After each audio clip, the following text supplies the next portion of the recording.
Thank you for listening to the Black and Gold Hockey Podcast. Please support the show by subscribing to and leaving a 5-star rating for the show on Apple Podcasts, iHeartRadio, Podbean, SoundCloud, Spotify, Stitcher, and any of your favorite podcast platforms. You can also support the show by going to our website, blackandgoldhockey.com, where there's always exciting articles by the BNG writing staff.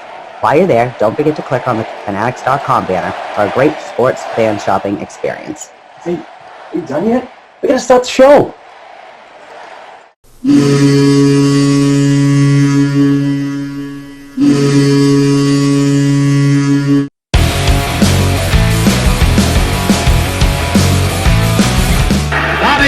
Behind the net to Sanderson, Orr!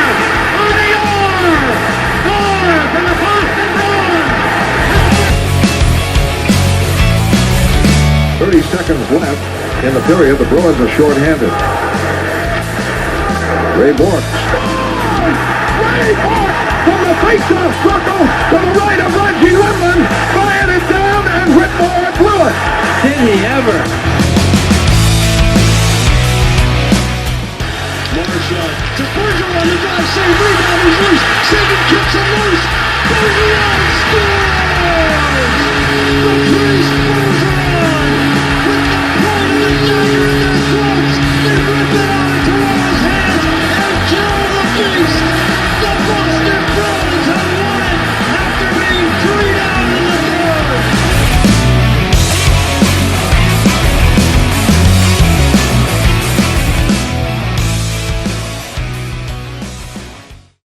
The Black and Gold Hockey Podcast is powered by BetOnline.ag and in partnership with the Black and Gold Production Sports Media Company.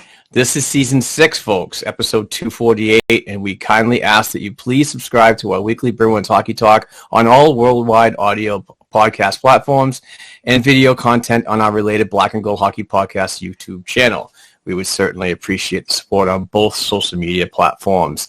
Good afternoon, good evening, good morning, whatever time it is that you're listening to this Boston Bruins Hockey Talk. I'm your host, Mark Allred, right here with my friend and fellow co-host and diehard Bruins fan, Heather, the Inga, the Mouth Ingerson.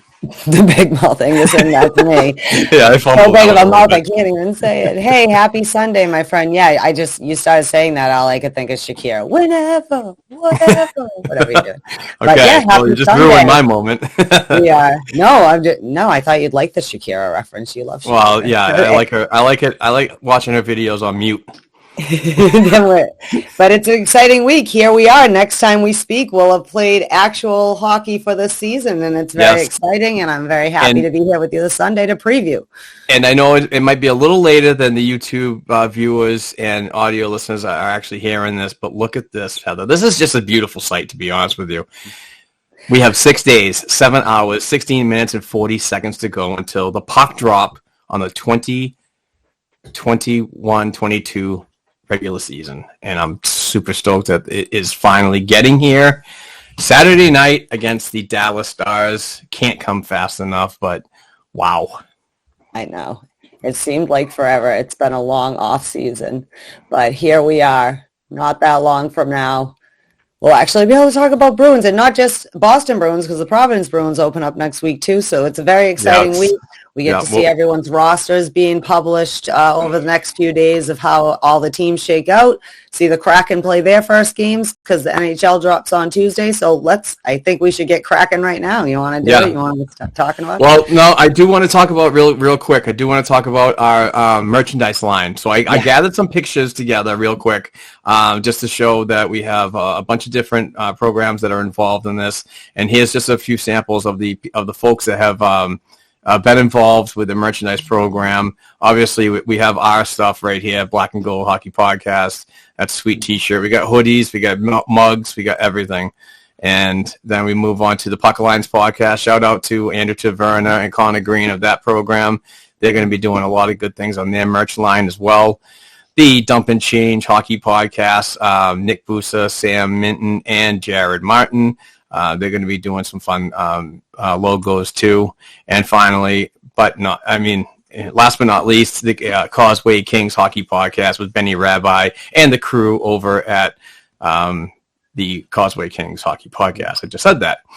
But that you said, you can go to blackandgoldhockey.com/shop, and you'll have complete access to all the products on our catalog that we provide for our fans, listeners, and it's a great way to support. And by doing so, we worked out a program that every show that sells something, they make money on it, and our company makes money on it. So it's a win-win for both of them, and we certainly appreciate it. And the prices are pretty reasonable. Like a T-shirt's $19.99. So, and I bought 3 of them. I bought the Puck Lines Pod, I bought the Dump and Change, and I bought the Causeway Kings. So I got a nice little friggin' selection to go to work and represent all these great programs on the Black and Gold Hockey Podcast Network.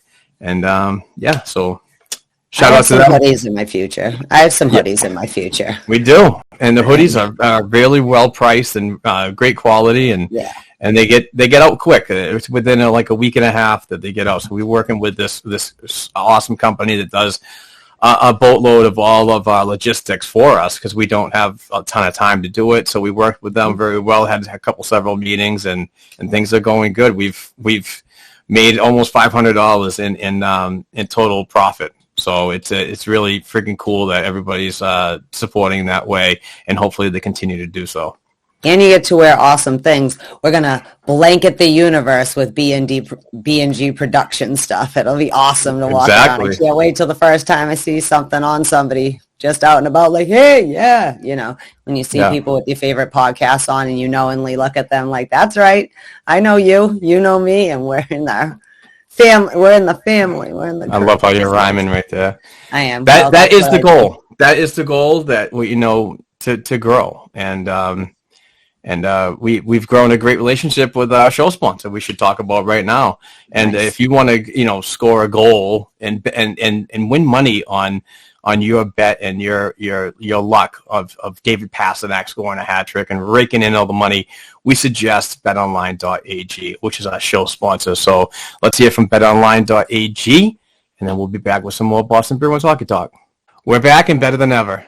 All eyes are on the gridiron as teams are back for another football year.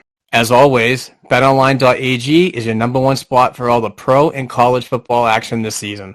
With a new updated site and interface, even more odds, props, and contests, betonline.ag continues to be your number one source for everything football and sports related. Head over to the website or use your mobile device to sign up today to receive a 50% welcome bonus on your first deposit. Don't forget to use the promo code CLNS50. That's CLNS50 to receive your bonus. From hockey to football to basketball to boxing, right to your favorite Vegas casino games, don't wait to take advantage of all the amazing offers available for the 2021 season. BetOnline.ag is the fastest and easiest way to bet on all your sports favorites. BetOnline.ag, where the game starts. All right, Bees fans, it is hockey season. Hockey season is 6 days away, and you can get in on some really awesome futures with betonline.ag, and we'll talk about that a little later. I don't have this got it on the agenda. For those that want to get their gambling fix on the hockey season, or basically any other sport, to be honest with you. But we have a couple pictures that we want to show on what you could win if it all works out accordingly. But we'll talk about that later. But we thank betonline.ag. Please use the code CLNS50 because it really helps us out. All right, we have a pretty full agenda with 6 days to go before puck drop.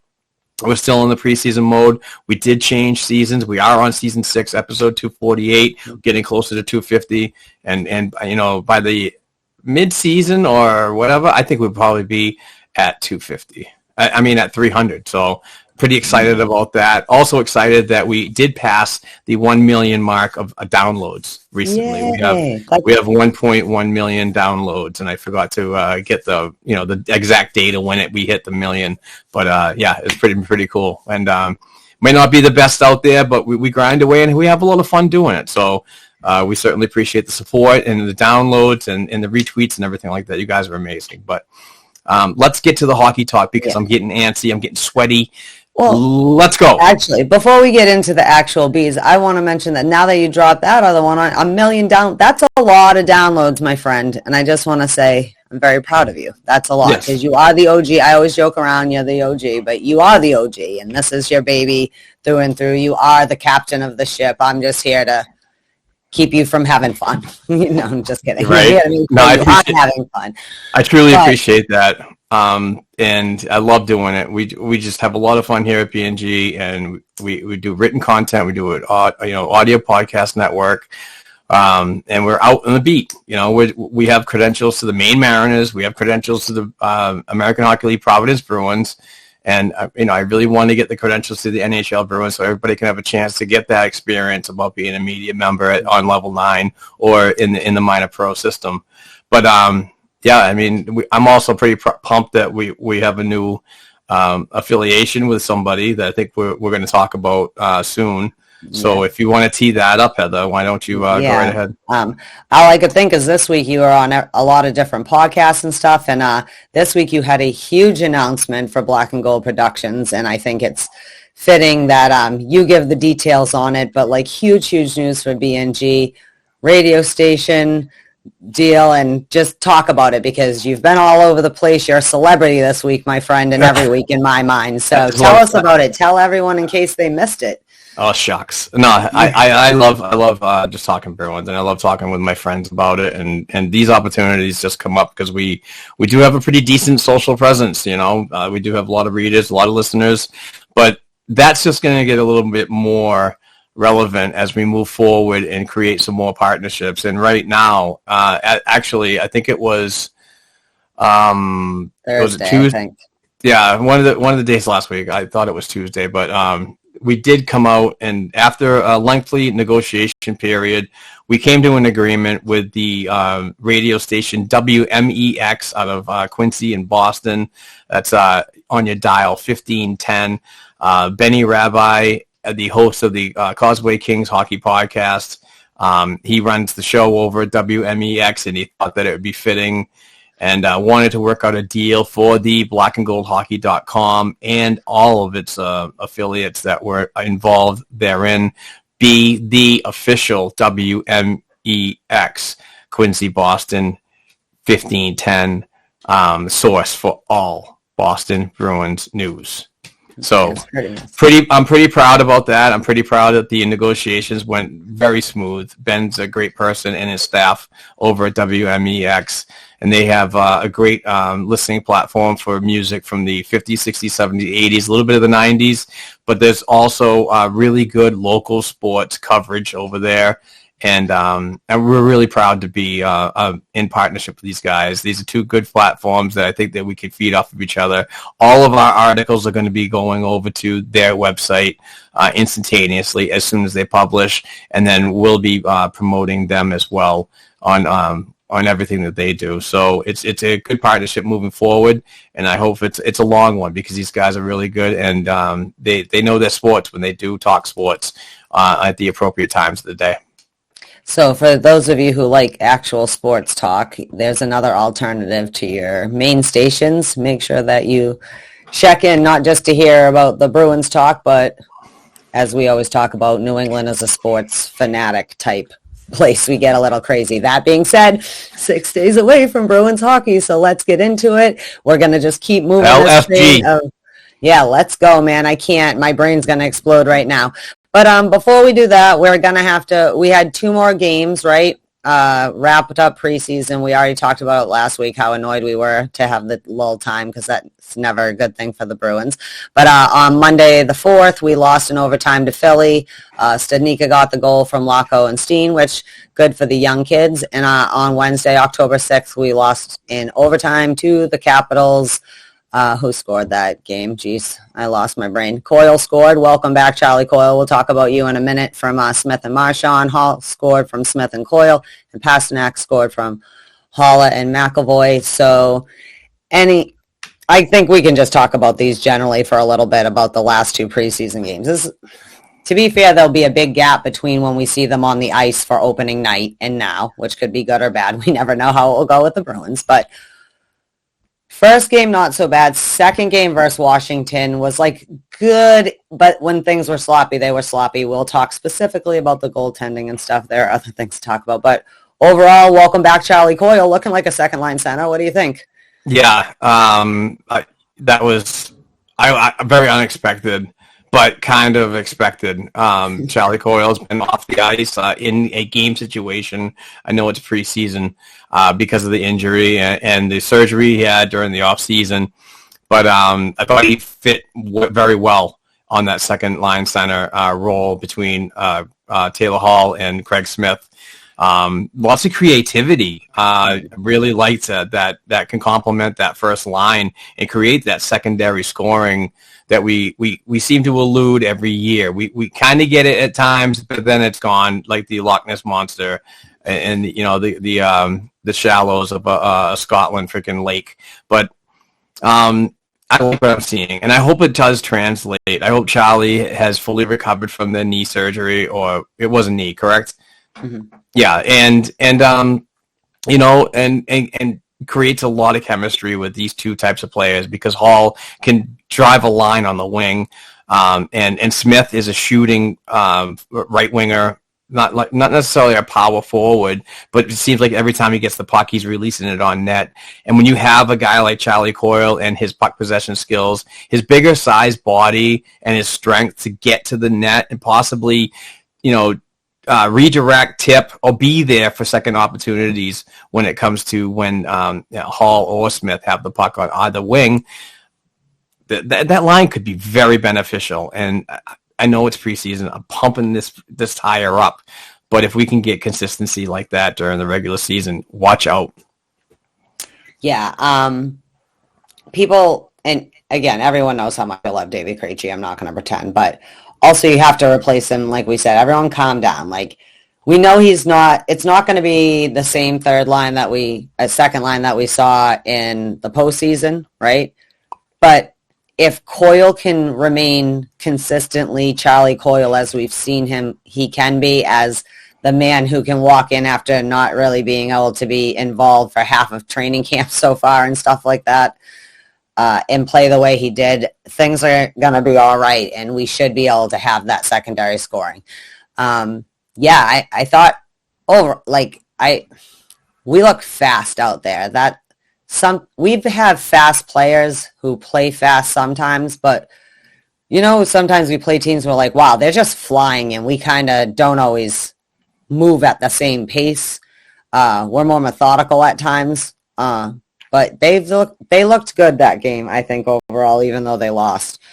But we had some issues, that being said. But Charlie Coyle just looked like, okay, I think we're just going to put this controversy. It is yes, I have to earn it. I think I just earned it because that is the best the second line has looked. And that, I know not everyone's been on the ice. We've had a mixture of the kids up too and mixing in. But that being said, that looked like a second line. That looked like thank God Charlie Coyle's looking like he's healing up, because now I feel better about the movements and the changes we've have to make to adapt this year and, come out the team for this year. To me, this conversation is all about levels. If we can get the production line off and running quickly, that is Bergeron, Pasternak, and Marchand, we all know how much they can, point produce. They drive this team when it comes to offense. But if it filters down, and you got Taylor Hall and Craig Smith and Charlie Coyle, and then that could even filter down to a Hall line with Jake Debrusk and Nick Foligno. I mean, and then go possibly even further. We know Trent Frederick has some offensive skills. We know Thomas Nosek can put the puck in the net. And we also know that whoever's going to be on the right side while somebody is out, we'll talk about that later, and somebody that departed, we'll talk about that later. I mean, that's 4 lines of lethal offense that, if you could incorporate during the regular season, what success that could be for the postseason and trying to get away from that second line, that second round lost to the Islanders last season. So, I mean, there's so much potential for this team right now. I still feel high on what Don Sweeney did in offseason additions because of the versatility that each player can go. They're not just one-dimensional players that come in and you can't, if it doesn't work, you can't move things around. I think it was done really well. And like I said in several podcasts, appearances this past week, actually, and even talking to you, Heather, didn't just go out and address that one big name player. They addressed several different avenues of what the rigors of an NHL season can bring and a postseason, hopefully.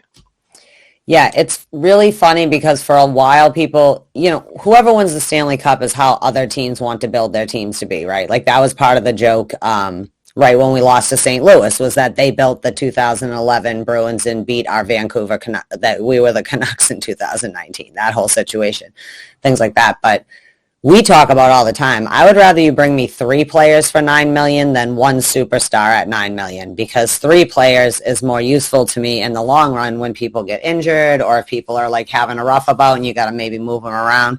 Like I think Debrusk is going to be a lot more comfortable this year not having, it couldn't have been easy. And now Debrusk can own Debrusk things, right? But it could not have been easy from the get-go having the pressure of being the second line left wing with David Krejci, and not like there was a Craig Smith there or whatever to balance off the line, just like a half a line. If it was a bird, it would be flying sideways, like this kind of situation. Ooh, and that's a new one. I do like the versatility of our team, and I mean, I'm not saying we're winning the Stanley Cup. I'm not even saying we'll win the Eastern Conference. But as for a lot of, it's been a long 3 years with this team. People leaving, getting people we thought would be more helpful than not. This Windows and that. Open, close, close. Right. And honestly, I still think, like, obviously, the door has to be closed on our core, right? Because there really isn't that much of our core standing there anymore. Right. That being said, you can say a lot about Don Sweeney's drafting or whatever. And, yeah, he's had some hit or miss trade situations. But overall, he's pretty good in free agency. Pretty good about not wasting a lot of money or whatever. Like, and again, people will say whatever David Backes, but David Backes got sick and there were several other factors that made that contract seem like it sucked even more than it did, And I don't know. I'm actually feeling a little more hopeful, generally speaking, at least on the offensive side, because I do feel like if they can be healthy and if they can keep clicking like they seem to be comfortable, like they look like a team. Last year's team was a team and you could tell, but it didn't seem right. They never really seemed like they had gelled into feeling like they were themselves, and they kind of seem comfortable in themselves. And also, I don't freak out about preseason, like whatever. I'd rather you lose to the Flyers on Monday, October 4th, than lose to the Stars on Saturday, October 16th. So true that. That's speaking of freaking out, did another podcast hit us up on Twitter when we asked the question? Oh, well, on the Morning Brew with Jaffe and Razor, I was very happy when I was listening to them. First of all, I went into a panic because they uploaded, it was only like 8 minutes at first. Yeah, I know, I saw that. Apple iTunes messed me up, and I was like, what the heck? I can't. I love listening to them. But they read both of the questions that we had submitted on Twitter, so thank you, gentlemen, for taking the time of all the questions submitted to you and reading through and answering ours. Mark had said, is it necessary for the Bruins fans to melt down? Which we'll talk about in a little bit, and I had just asked how they thought the bottom 6 would shake out, because I still can't quite wrap my head around it now with things like you said, some people getting way by. Yeah. Now I'm confused because at least one of those people I thought would still be sticking around for, backup, but we'll get to that. But thank you, Mr. Jaffe and Ray Croft, for taking 2 minutes of your lives out to answer our question, because after all, we are just fans and they are way smarter hockey people than us. Give them a follow at Morning Brew on Twitter and go to your social media, your listening platforms, and subscribe to their program. They're doing awesome Bruins hockey talk, breaking down games and situations and news and updates. It's all top-notch stuff. So thanks again. Last year, Razor did every other week was doing a little segment on the Morning Buzz on HEB, when they always have they have little sports segments every now and then when they have that. And I really hope that happens again this season once the season gets going, because gave me a little extra 10 minutes of Razor a week. And especially when it comes to the goalie things, when everyone's melting about the goaltenders, and I'm like, this is how I'm feeling about it. I need a goaltender to calm you down. I like to hear what goaltenders have to say about that kind of thing. Okay, well, so I think Charlie Coyle at least has walked in and said, hey, remember me? I am actually probably the second line center by default or whatever reason, earned it or not. And I think we kind of knew that all the way, at least to start, because really, besides putting like Holla up there or somebody else, like we didn't. But that is one thing. Holla, Foligno, they gave us a lot of options, like players like that coming in. And even like Nosek down on the or Nosek, I always forget which way it is. But yeah. Down. So we're looking like we might have some depth. Well, what that depth ends up shaking out to actually be, I have no idea yet. I'm not Bruce Cassidy, so I don't have to decide. That being said, though, this was kind of hurt us a little bit. Curtis Lazar's week to week. Now, week to week means we don't know. He could be playing next Saturday on opening night or not, or he could not be playing until the end of October. Who knows? Week to week is kind of general, and as you know, we watch hockey and they don't tell you anything. They're like, hey, he's got like something in the lower part of his body. What, his toe, his hip? What? There's a lot of different things that could be happening. So that bums me out for the bottom six a little bit, because I do think that he's important as a center role depth position. So hopefully it's not long. Yeah, he's going to be definitely missed on the right side, because that's where predominantly he's going to be playing. I think Noshit's going to be up the middle and Frederick on the left. This should be interesting on who's going to fill that role. I don't know if that's something that we're going to talk about later or do it now. I don't think that any younger member should have that opportunity. I think that if you're going to give a young developing kid or continued developing player those minutes, he should go down and get top line minutes in Providence. And I'm talking about players like Jakub Lauko, I'm talking about players like Jack Studnicka, and so on. So we'll talk about rosters later, like what you think the roster should be. But no, I agree with you.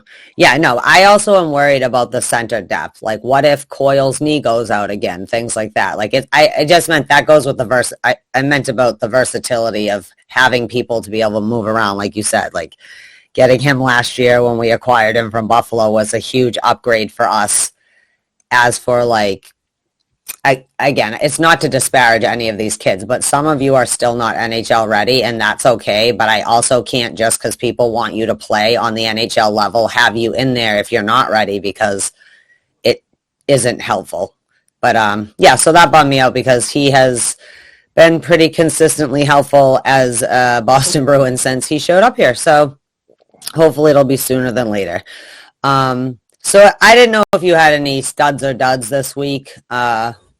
I would say Charlie Coyle, because he just walked in as if he hadn't been in a no-contact jersey for the first half of the trading September kind of season here.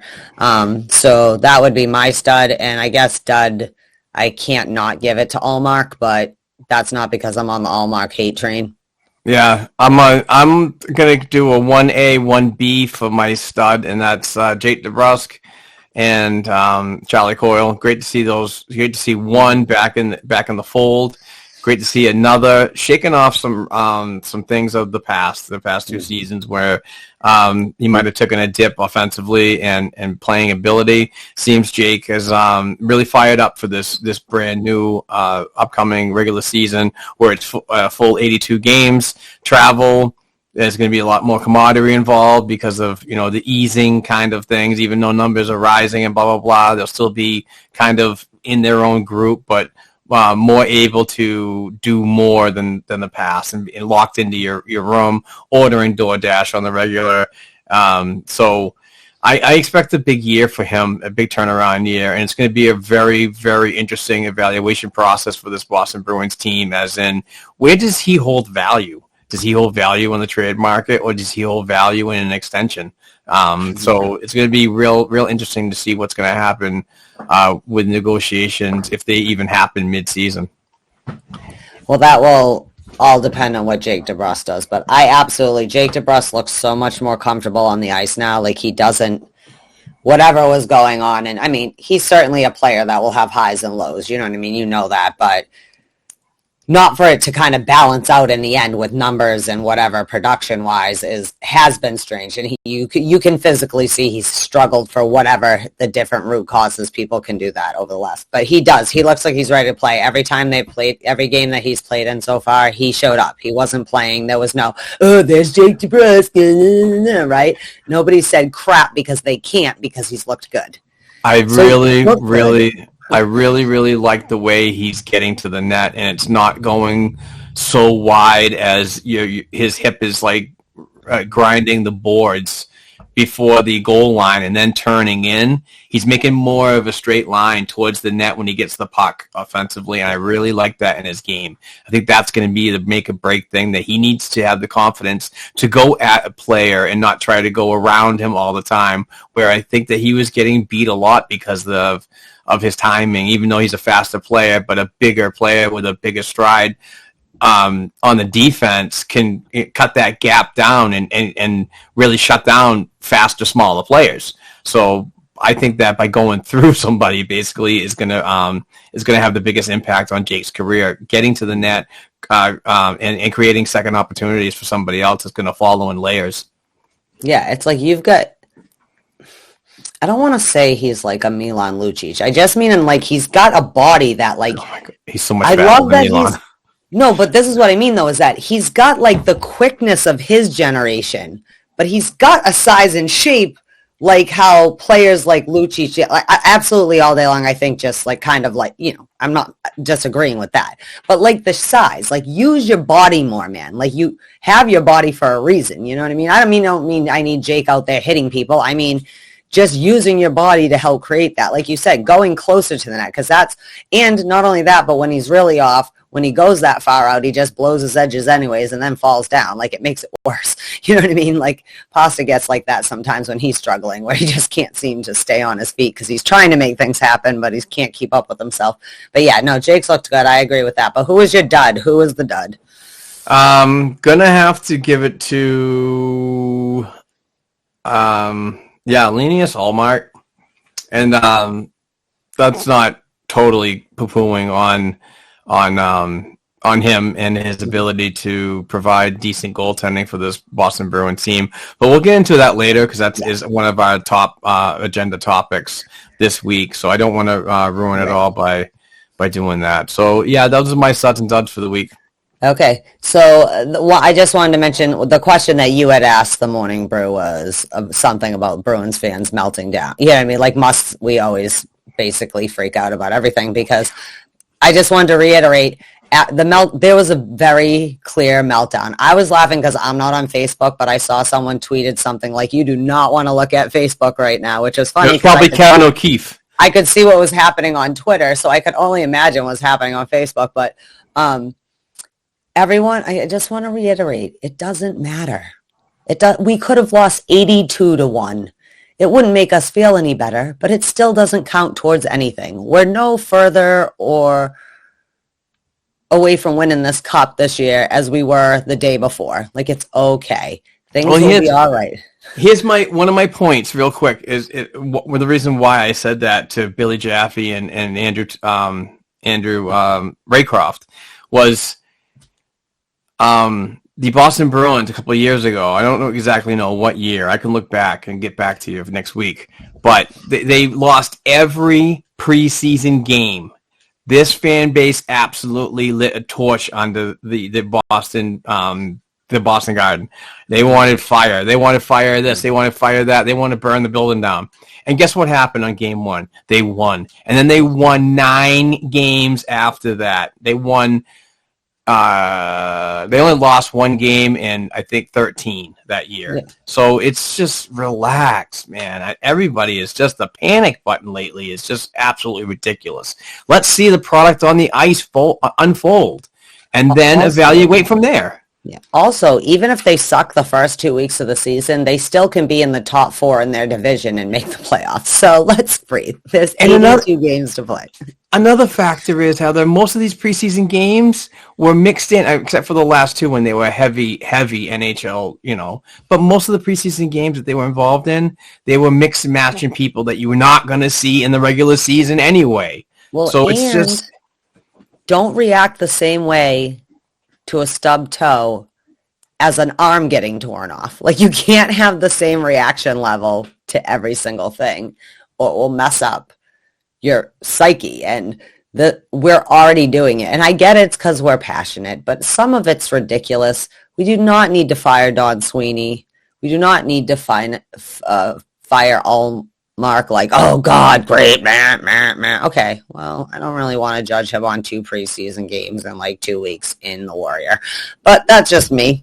But yeah, I just had to say that. Everyone, just take a deep breath. Just generally. After all, as much as we love them, it is a sport, and it will be all right. We'll all be all right on the other side. Like, when we lose the Stanley Cup, it hurts.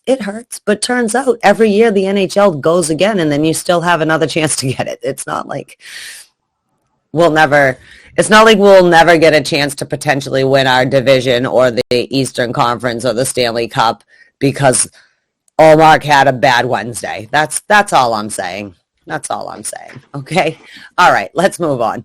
All right. So Chris Wagner and John Moore were put on waivers the other day. This is a weird thing to me because I'm not surprised, but I also am surprised at the same time. So I'm going to let you go first on what were you surprised, or what you think this might mean now for how it shakes out for the 23-man roster? I will talk about the roster later on. Yeah. I will just gravitate to the 2 people that got waived. Mm-hmm. Overly not shocked that Chris Wagner got it, to be honest with you. I know he plays that gritty style that this Boston Bruins team needs, but I honestly don't think that was there. I just saw, I don't know, I saw a weird Chris Wagner, and obviously I really hope it wasn't due to, and I'm not poking fun if it's, if it's a mental thing, if it's just a physical thing. I'm not poking fun at the player at all, but I just haven't seen him play up to his capabilities as he played when he first came to the Boston Bruins organization from out west. So I really wasn't overly shocked, and I heard from inside sources throughout the organization that could possibly happen. And it came true. I just didn't want to throw it out there that it was going to happen and then have every mayor of everywhere in freaking New England come and attack me. But I was a little shocked at the Moore waiving. He had a little bit of term on him, $2.7 million for 2 more full seasons. And I know I'm going to get hammered for this because everybody in Bruins Nation seemingly wanted to get rid of Moore because of his cap hit and he can't stay healthy and blah, blah, blah, this and that. Even at a 7th, 8th defenseman, I think that he could have still provided a service when injuries happen. And honestly, I really liked what I saw throughout his preseason. I think he really came to play after being injured, and he wanted to, shut up the doubters a little bit. So that was a little bit shocking. Will they both report to Providence? Who knows? But that's a lot of money to be sitting in your AHL club, and you're still paying them, even though that both players are going to get a little bit of a cut off the salary cap. There's still going to be a little bit of heavy money sitting down there in Providence if they clear and so on. So who knows? But best of luck to them. I mean, obviously Wagner would be a tremendous asset to a Providence Bruins team to try to work hard and get back. But also I wanted to point out that Dom Tiano says on Twitter that this could be just one of those weird roster moves that they could be put on waivers, and if they clear, they could still be on the Bruins roster, not labeled for 30 days or 10 games. And I'd have to get a little fresher up on that one, but it sounded like it was a very interesting scenario, that another avenue that many folks don't particularly know when it comes to the salary cap and how to micromanage the money. I know. I love Chris Wagner, but I agree with you, and I've said this all of off season, right? He's got to stay on this team, especially when Holla and all these other people start coming in and the Stanikas of the world are trying to make their name. That is a lot of money to have sitting down in Providence, but Chris Wagner could be useful to somebody. and John Moore, and I've always said, like, John Moore, maybe I don't want him in my top 6 defensemen, but he is an absolute great 7th defenseman. He's like a Steve Camper. Moore has been injured a lot. I understand that concern, but I'm still concerned about our defensive depth. You know what I mean? Like, as lovely as some of these young stud defensemen have looked, they're still young. Like, it's one thing to look flashy in some preseason games playing against a half AHL, half NHL kind of roster. It's another thing to sustain that through playoffs and potentially winning a championship. And that's not a knock on them. That's just I'd rather have a John Moore to break glasses necessary than, like Jack Ashawn, who I love and will be great, but he's not the person I necessarily, unless they're the Black Aces coming for playoff time, kind of situation. And again, that's not to knock anybody. But if both of them don't stay, I bet Chris Wagner, if he clears, stays in Providence, because this is more probably a wake-up call for him. And they haven't known what to do with John Moore and his contract for a while, but due to play, though, through the preseason, I absolutely am shocked that John Moore is not going to be rotating in and out on defense. I was a little flabbergasted by that myself, because he looks more like John Moore from Jersey. You know what I mean? Right. So it is preseason, but still, it's still a decent option.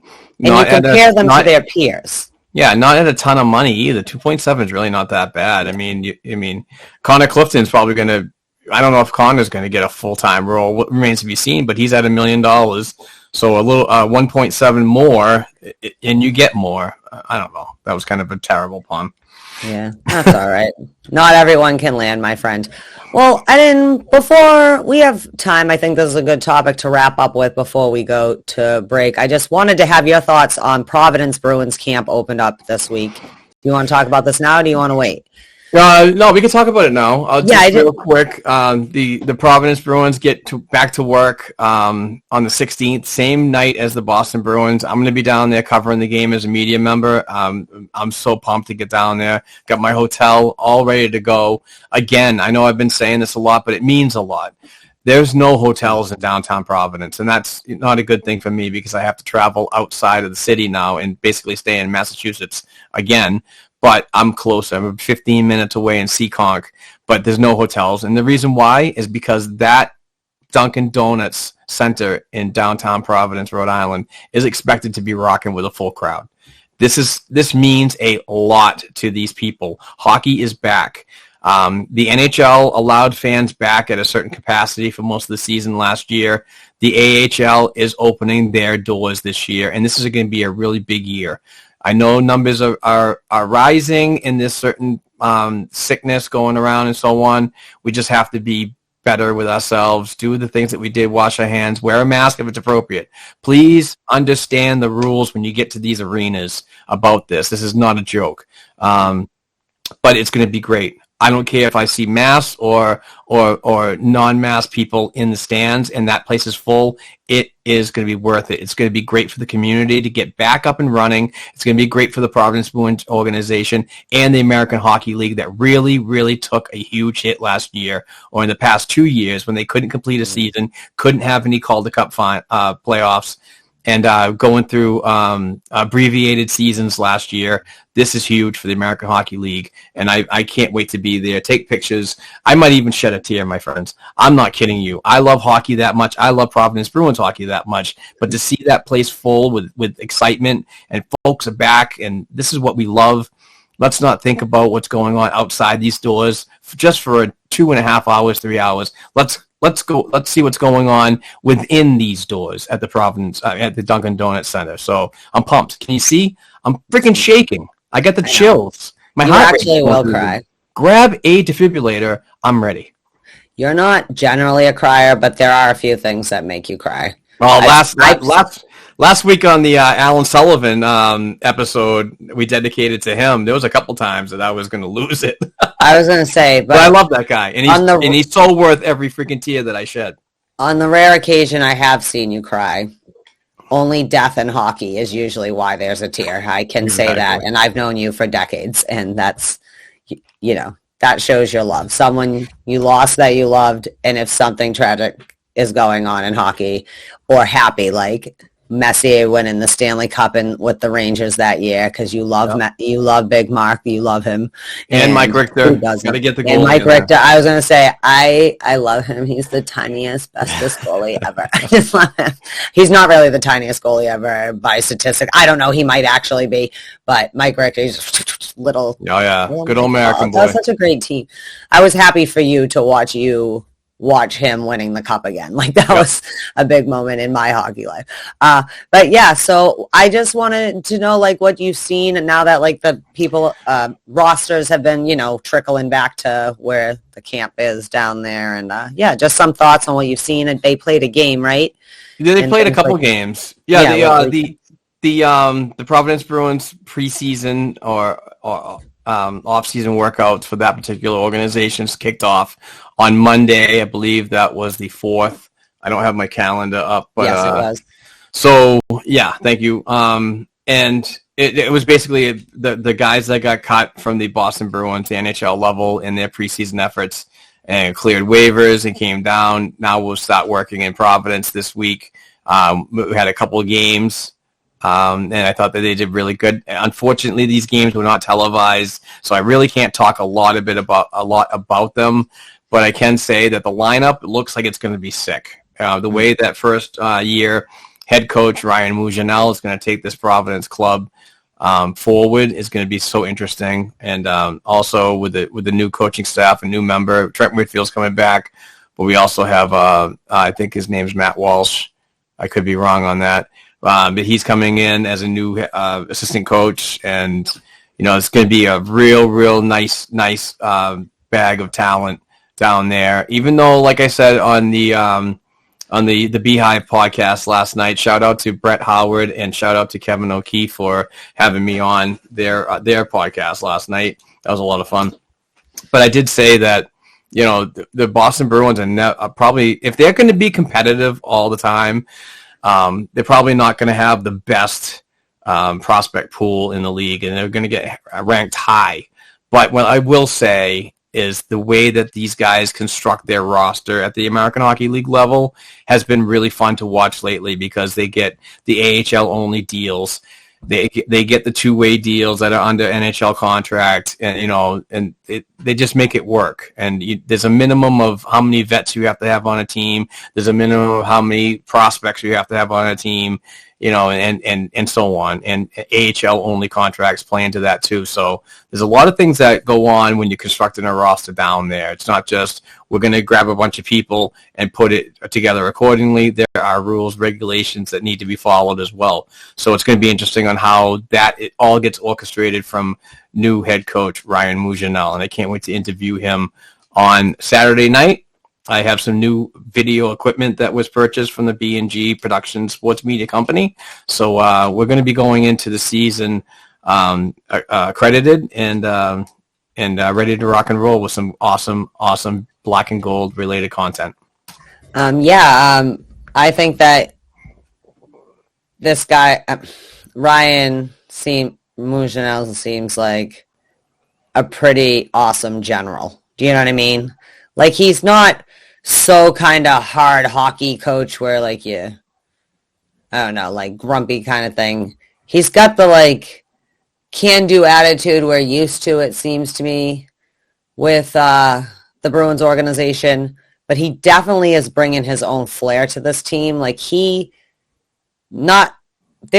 He's a good reminder, when you have someone coming in or whatever,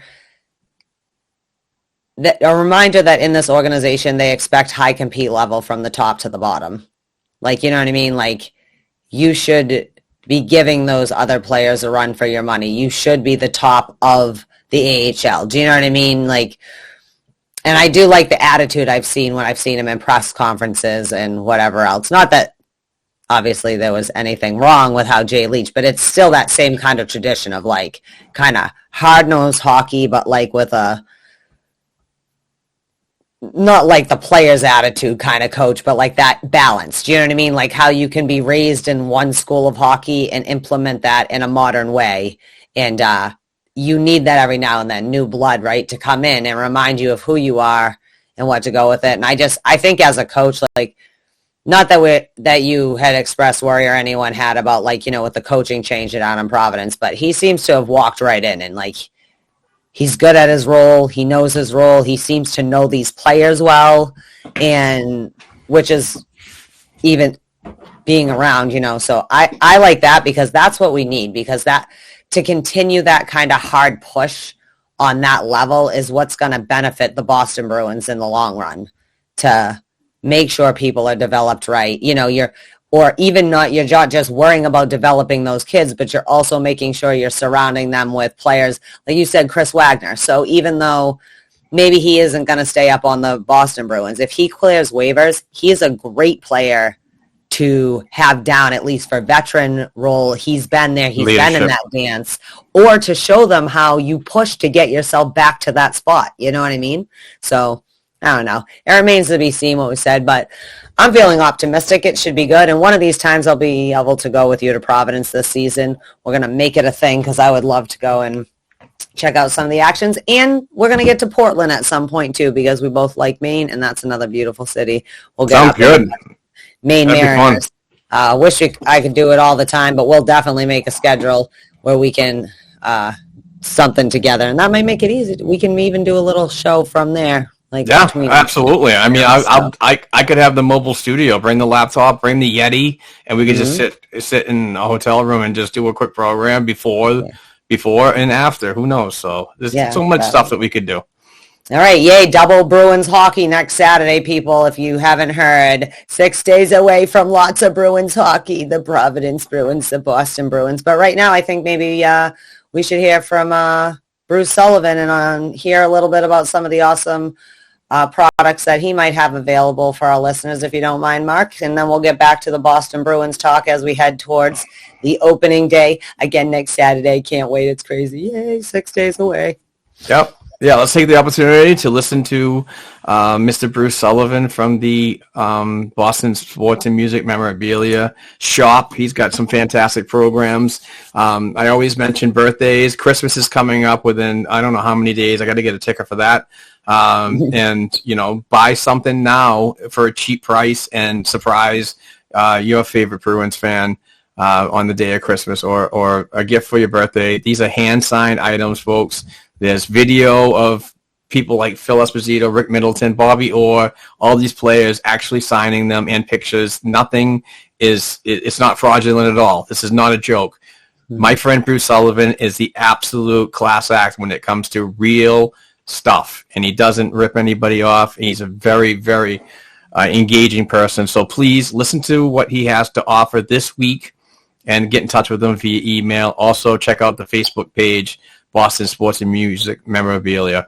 And with that being said, we'll be right back, folks.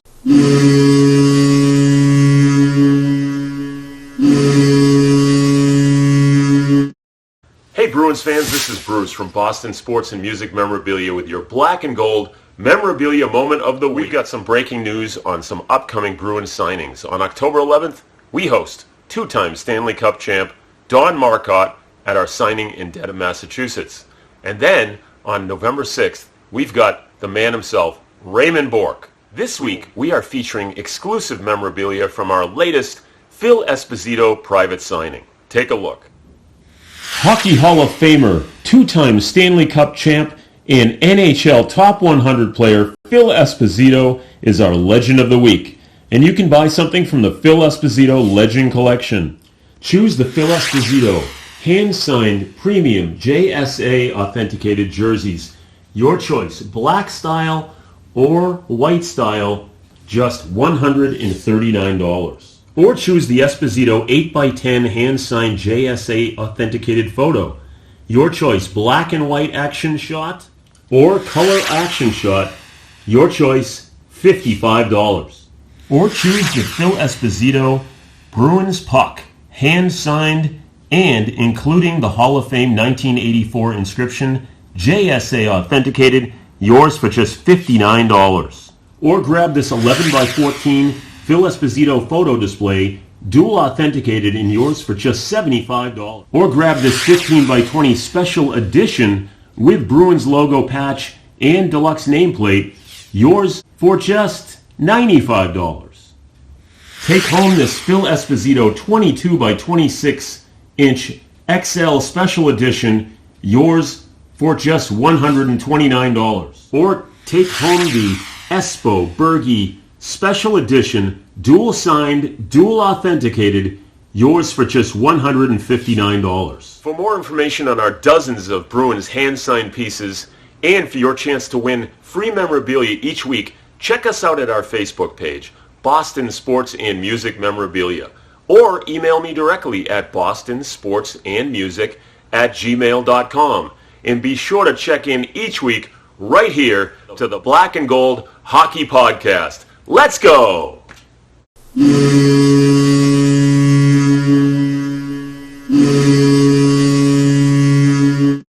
All right, Bruins fans, we are back. We just heard from the awesome Bruce Sullivan from Boston Sports and Music Memorabilia. Fantastic stuff, guys. He's got some more Bruins signings coming up in the near future, so get on board. And like I said, please follow the Facebook page for all these updates, because as soon as something gets released, he immediately posts it up there. And once that's done, you get in touch with him and stake your claim on some really cool black and gold threads that are hand-signed by a former or current Boston Bruins player. So let's get back to the agenda. We got a busy day coming up. It is Sunday, and we're 6 days away from NHL Bruins puck drop. So, Heather, where are we going to now? Okay, so I just thought I'd mention that Coach Cassidy had said that the second A is going to probably rotate throughout the season. I know that's been some discussion, obviously, with Krejci leaving and, like, what would happen. McAvoy and Carlo have worn it. Who else wore it? Someone else wore it this...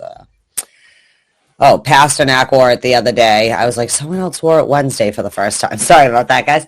But I think that that's cool and all, but I kind of like having a steady, like, you know, like, I don't know, but I'm not in the locker room. I don't know how it works, but it is something that traditionally do. Maybe it's a feel it out situation and eventually let somebody have it, but I still hold, I think, Carlo as the veteran on the back end should get that C, but...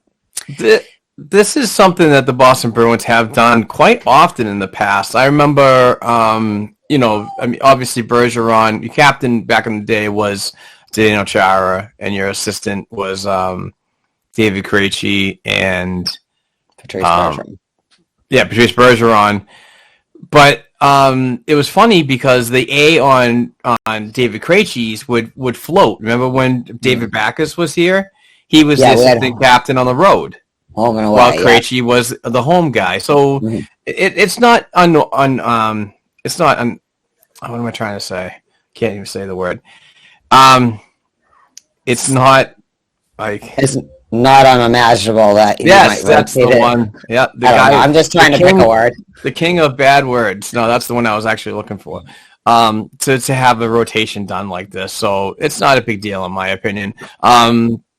Obviously your captain is your stable, which you don't want to take off of anybody's shoulder to put on somebody else's. Hopefully it's not due to injuries or anything like that, but that shouldn't be rotationary. So, although if you can't play a full season in the NHL these days, you get ripped of your captaincy. So, that was heard it from a friend. If we had time, that was something I thought we could put on the burn list at the end of the show, and we're like, hey, how's about this? Is an interesting. Well, situation. if I may add a little bit of breaking news, Larry Brooks about an hour and a half ago broke that the New York Rangers did come to an agreement with Mika Zibanejad, and so that price tag now forces the New York Rangers out of any potential Jack Eichel trade talk. Because there's just no cap space. They cannot bring in a $10 million player, not now. So that is completely out. So just to add a little clarity to my my Jack Eichel trade talk. Rumor mill. Yeah, it's just I like the player, great kid, from the Massachusetts area, New England hockey through and through.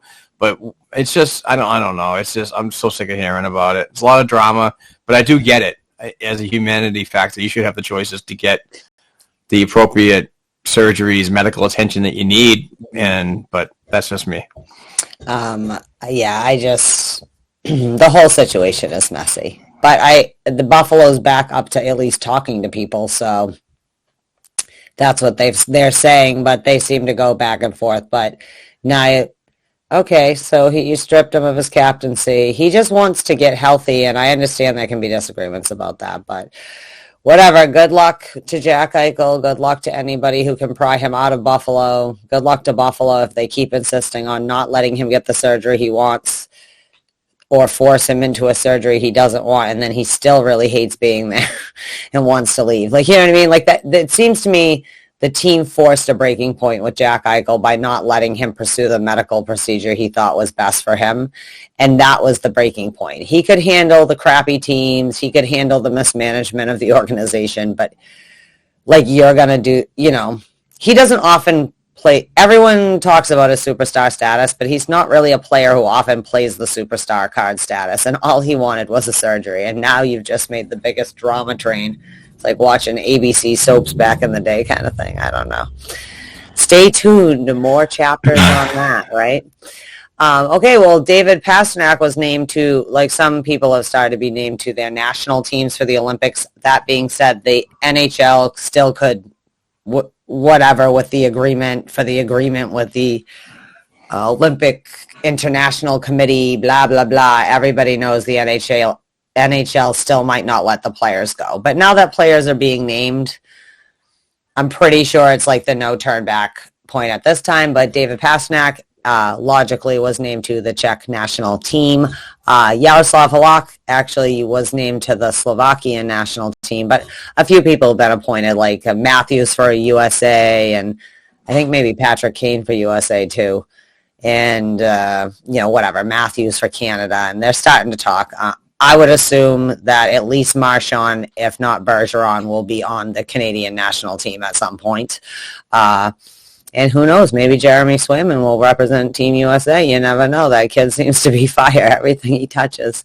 But yeah, I just thought that was cool. He seemed humbled by it, of course, because that's how he kind of handles things. Philip Grubauer got named, I think. I saw a few of them coming out. But anyways, I just wanted to mention it. Yay, Pasta.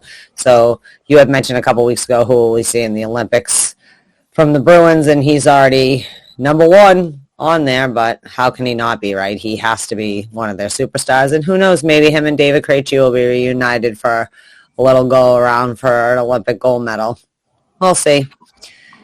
Yeah, I'm excited. There's a lot of news coming out about players representing their countries in these upcoming Olympics, if they do happen, which I hopefully they do, because this world needs it. It's great to have a young player. I keep saying young, but he's more of a veteran every day. David Pastrnak, he's just a real ambassador to the sport, and having him represent his own country is just an increased amount of fan favorite when you think about people over in the Czech Republic and young kids. It's just gravitating to a whole new generation every Olympic, basically, that you get a new fan when a player like that's involved. So it's a good worldwide thing to happen. It just increases the fandom of the sport at all levels of worldwide attention. Yeah, like I said, in the beginning when they let them play, I was annoyed it wasn't the amateurs, but if you really want to grow the sport, it seems silly to not let your professionals play, so okay, so that I wanted to mention. And also the next serious topic that we have to talk about is tomorrow, Monday the 11th, 5 o'clock, rosters are due for teams.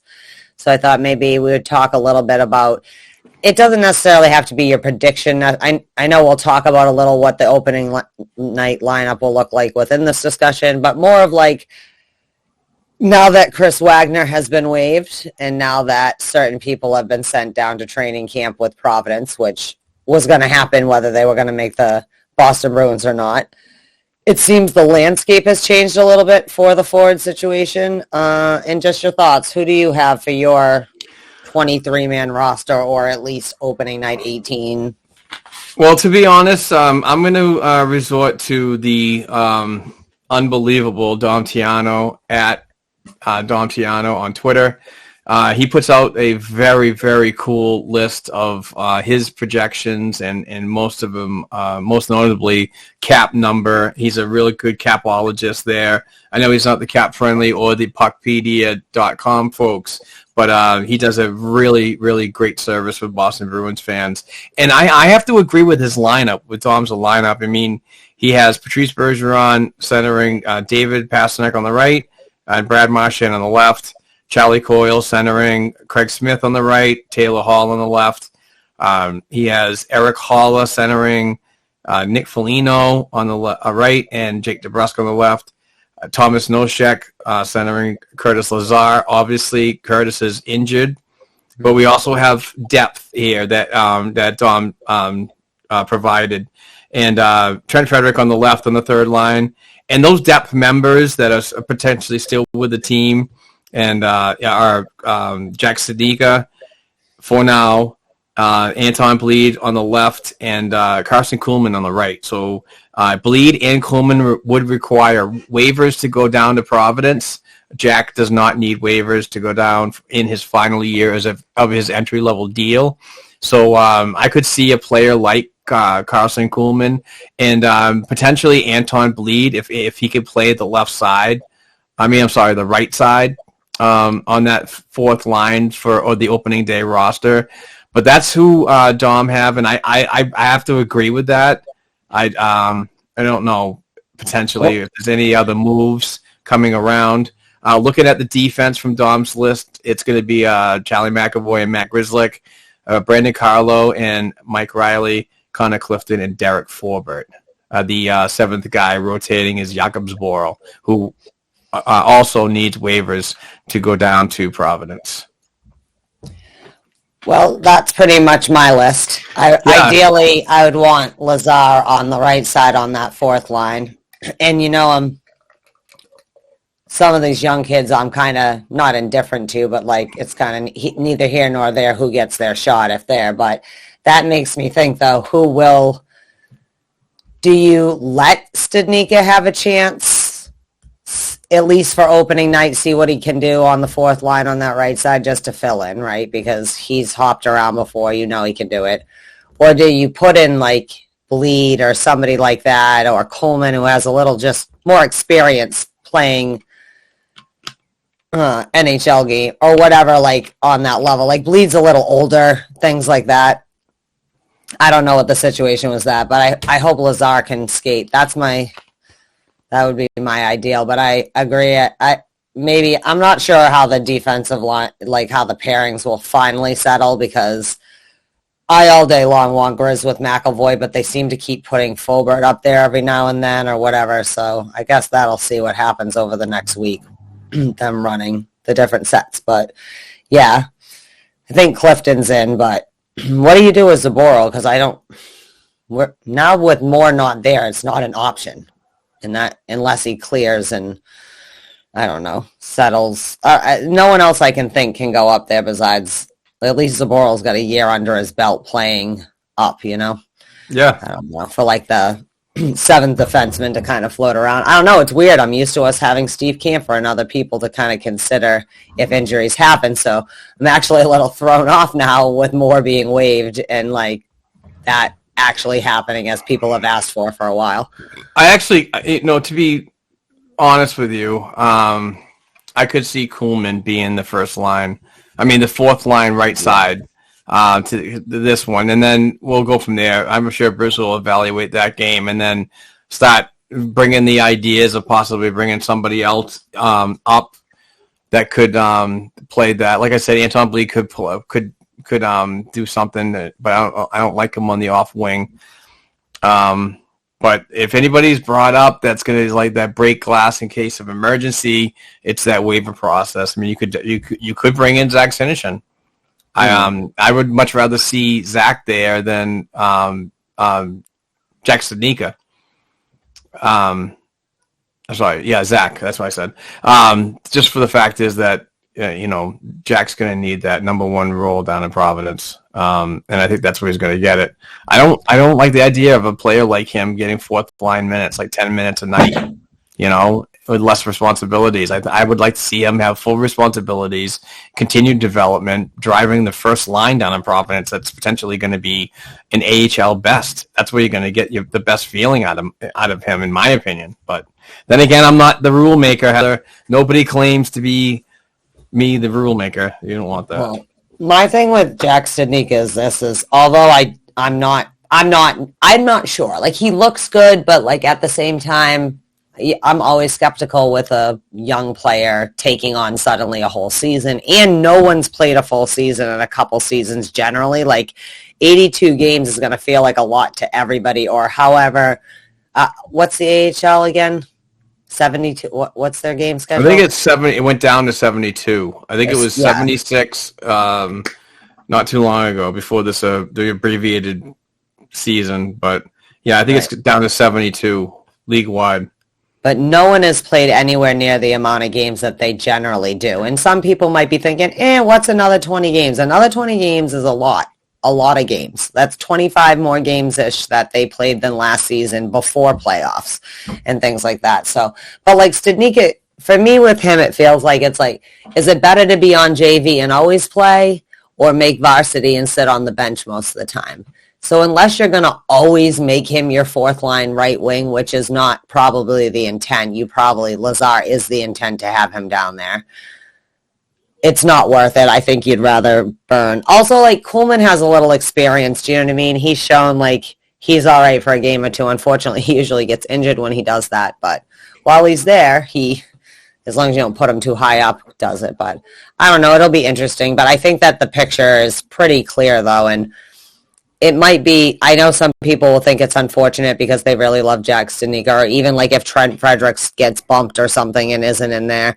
But their time will come, and bringing in Foligno and Holla and all of them is a sign that they know they tried to go a little young to like not have to spend the money and see, with the cap space they had, this and that didn't quite work even in a shortened season. And I think it might bump some of the young kids people are hoping to see this year out of the lineup, but overall, I'd much rather have 4 or 5 of these players we signed to be competitive than some of these young kids who I think, although have great potential, isn't going to bring as much proven 20 goals or proven whatever. I'm sorry that was so long-winded. It's I just want to touch on, before we move on to a potential other agenda topic. We're not Jack Studnicka haters here. No. We honestly believe that he's ready for the NHL, but it's just the landscape in front doesn't paint the picture that he's going to be there consistently and with his availability. And please, guys, stop saying that we're burying players in the AHL.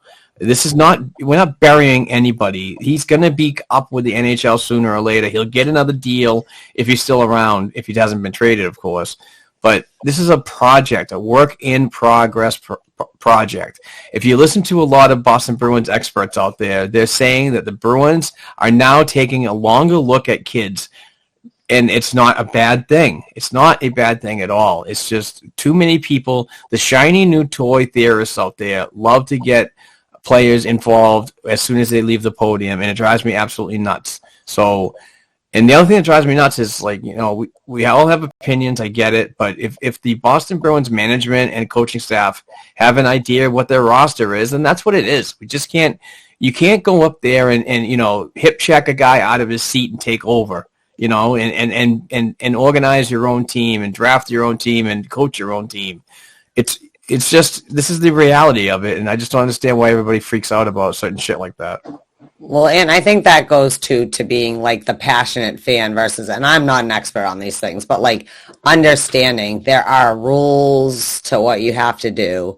And that even though you really like some players, right? Like, I like Chris Wagner, but I'm also not, I understand why he got waived. Do you know what I mean? You didn't come to play. Jack Studnicka did play better than you. He outplayed you during training camp.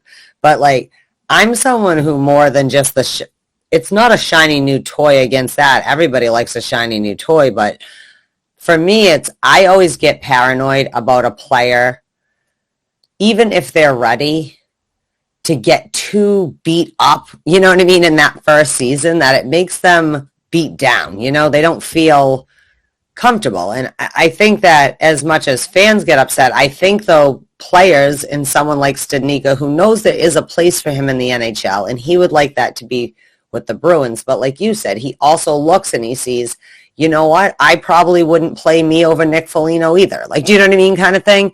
Like, they understand how the business works because it's their business. And even if you understand a business aspect, on this side, you're not, if you knew enough to really be making the decisions, you wouldn't be just like you might be an educated Bruins fan, but you don't pretend that you are in any way a GM or somebody making these decisions. We can have opinions, like you said, and we can disagree with Coach Cassidy and Don Sweeney and them, but in the end, they're the ones getting paid to make these decisions. So, you know, yeah, and we all can be an armchair GM. We all can. We've all been guilty of it. I do it all the time. Like, I yell at other teams. Like, are you trying to eat your own ass? Like, what are you doing? Like, are you tanking for the first round pick?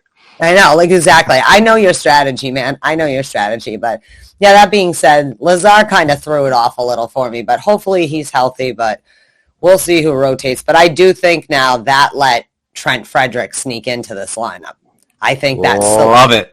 He and Studnicka are like the people on the fence, like, okay, we could still just give him another year in Providence, you know, and pump it up, but he may have. That being said, I do think that Frederick will be on a short leash because there are options. Of course. You know what I mean? Like, more than some other things that we'll talk about. Okay, well, let's move on. Sorry, I didn't mean to make that seem like a long thing, but you have to talk about it because we'll know officially tomorrow, right, what's happening. I saw this, and I meant to mention it last week, but there's like this special David Pasternak pasta that's being sold at Stop and Shop for like Jimmy pasta. Right, pasta's pasta. So we always like to mention when we see like one of the charity things or something like that. So I wanted to mention, if you're near a Stop and Shop that happens to be selling the pasta's pasta for 88 cents, get the pasta's pasta and help support the Jimmy Fund. And also, I guess it's also helping like underprivileged kids in the Czech Republic. Win-win, helping here and there. Pasta helping at home and at home. Like, you know, he's got the two houses. And, pasta, home and home. Yeah, so I just wanted to mention that. I myself have not got pasta because it keeps slipping my mind till I see it. And I'm like, oh my God, I was just at the store to see if it was there. But yeah, get it. I'm sure it's like limited supplies or whatever, but it's kind of cool. It might be cheesy, but let's face it, as fans, we buy way stupider things. I have a whole collection of Bruins, like, winter hats. Crazy jester ones, normal ones, pom-pom ones. So nothing is stupid about being nice for humanity and doing a fundraiser like this to help anywhere. People anywhere in the world is always a class act and a great opportunity to get involved in. So, and pasta's delicious. Yes. And pasta's delicious. So let's do it. Speaking of pasta, I love that gif when the kid gets the pasta thrown at his face. I always use it when pasta scores on Twitter. That's my favorite gif. I'm sorry. I love when you go to the games and it's just like, it's not as cool when you see the adult do it, but when you like look over and there's just like this like 8-year-old with like the colander. Like, pasta, I love it. Like, I don't think it's as endearing on an adult, but like kids, it cracks me up. The first time I thought of that, I was like, we were down in the loge and I looked over and I was like, oh, is that one of those weird alien people that have to have like the metal on their heads? And he goes, no, it's the pasta kid. Yeah, I was like, oh, okay. Pastafarians. Now I get it. Don't make fun of Pastafarianism. It's a real thing. People believe in the Pastafarian God. You can even list it on your credentials. Snap. I know. But I worship Pasternak. Pasta. Also, there. Okay, so you, as you alluded to earlier in the show about maybe having some images to talk about what the odds are, let's get into a little bit of, not so much betting, but just like a preview of like things you could get on if you are someone who's inclined to bet responsibly about the NHL or other sporting things through our awesome sponsor, BetOnline AG. But Mark, do you want to take that away a little bit? The odds of us winning the cup and other things? Yeah, so I was just to create a little bit more content and just to throw a little more dialogue for the folks that are interested in possibly placing a wager on any of the action coming up, particularly the futures. You can get in now, because if you sign up at betonline.ag and get a free account and make your first deposit, you can go in on the website and click on the NHL, and it'll have a drop down, and it will give you a bunch of different scenarios like Pasternak, plus or minus 36 goals, and you can place a wager on it if it happens. You could win a little bit of money, but like Heather said, please do it responsibly. If you have a gambling problem, please reach out to your local state and province numbers. And please, if you place these bets, these are just like recommendations. We're not telling you to do it. We're not telling you these are definite, but it's just an idea. And the dollar amount is based on just a dollar amount that, I'm not even going to put. I mean, I might, but I might not. But it's just to give you an idea of what you could win when you place it against certain odds. So the first image that I have here, and this is going to be good for the YouTube viewers, and we will explain to the audio listeners. All right, so if the Boston Bruins do win the Stanley Cup and you bet now, you could risk $100, and you could win up to $1,400 because that is a plus 14 ratio, so it's not so bad. But I just had to get the logo out of there. So even if you put $5 down on that, it's still not too shabby. But $100 will obviously give you $1,400. The next one is the Boston Bruins Division Futures Atlantic Division, and if you put a hondo down on that, you can win $375, and that is a plus 375. So you can work the numbers out if you're good at the math. The next one is the Boston Bruins Conference Futures odds to win the 2022 Eastern Conference, and if you put a C note on that, you can win up to $750. And then you get into the player ones. The player ones are pretty fun too. And with a player like Jeremy Swayman, if he comes out and just beats Linus Ullmark out of his job and just takes over the league and wins the Calder Memorial, the odds to win if you risk $100 is 2,200. So that's kind of cool. And obviously the one that's a little more realistic for me, I love Jeremy Swayman, goaltender, #goalies union, but I just don't see. I don't know. I just don't see it. Let's hope it happens. And if you place a bet on it, awesome. Take me out to the Sizzler if you don't mind. But this one's a little more realistic for me. This is Charlie McAvoy, the regular season award, James Norris Trophy odds to win. If you risk $100, it's $1,400 at the end if it you happen to get it. So just a couple things from our friends at betonline.ag. I just wanted to throw those out. You could do in-game bets with I won $660 something one night, and I actually did it on a live stream on this Slapshots Sweethearts program when we had Nick Busa and somebody else that doesn't work with us anymore on the program, and we were watching a game where I bet that Craig Smith will at least have 2 assists, Pasternak would have a hat trick, and Patrice Bergeron would get 2 goals. And I did 3 separate bets, and they all paid out. It all came out and won $600 something. So that was friggin' awesome. So it was just kind of an idea with the season starting on Tuesday this week, October 12th. There's still plenty of time to go over to betonline.ag, sign up for a free account, and get in there, and also do the in-game stuff. They have a lot of really cool stuff to do. You could do that in Massachusetts right now. BetOnline is an offshore website, which is very trusted. We wouldn't be representing them if they weren't. I have an account, and we have several Black and Gold Productions members that have accounts and do betting on the regular. So it's very, it's trusted. So and you get the cash as soon as possible. But it's a fun way to do it. But please, again, before I end, it's just please do it responsible. And we're not responsible for anything that is placed, waged, or recommended. So yeah, and definitely we are not the experts in what you should No. be betting. I know Trust me, don't. or you do it for fun. Don't listen to me, because if I don't put money on something all day long, I'll be right. But the minute I put money on it, I will be wrong. So only ask me on the weeks that I am not betting or whatever. Like, that's just me. Like, I swear to God, like, I'm only wrong. Like, of course, right? Because, like, I don't want to win money. That's fine. That's fine.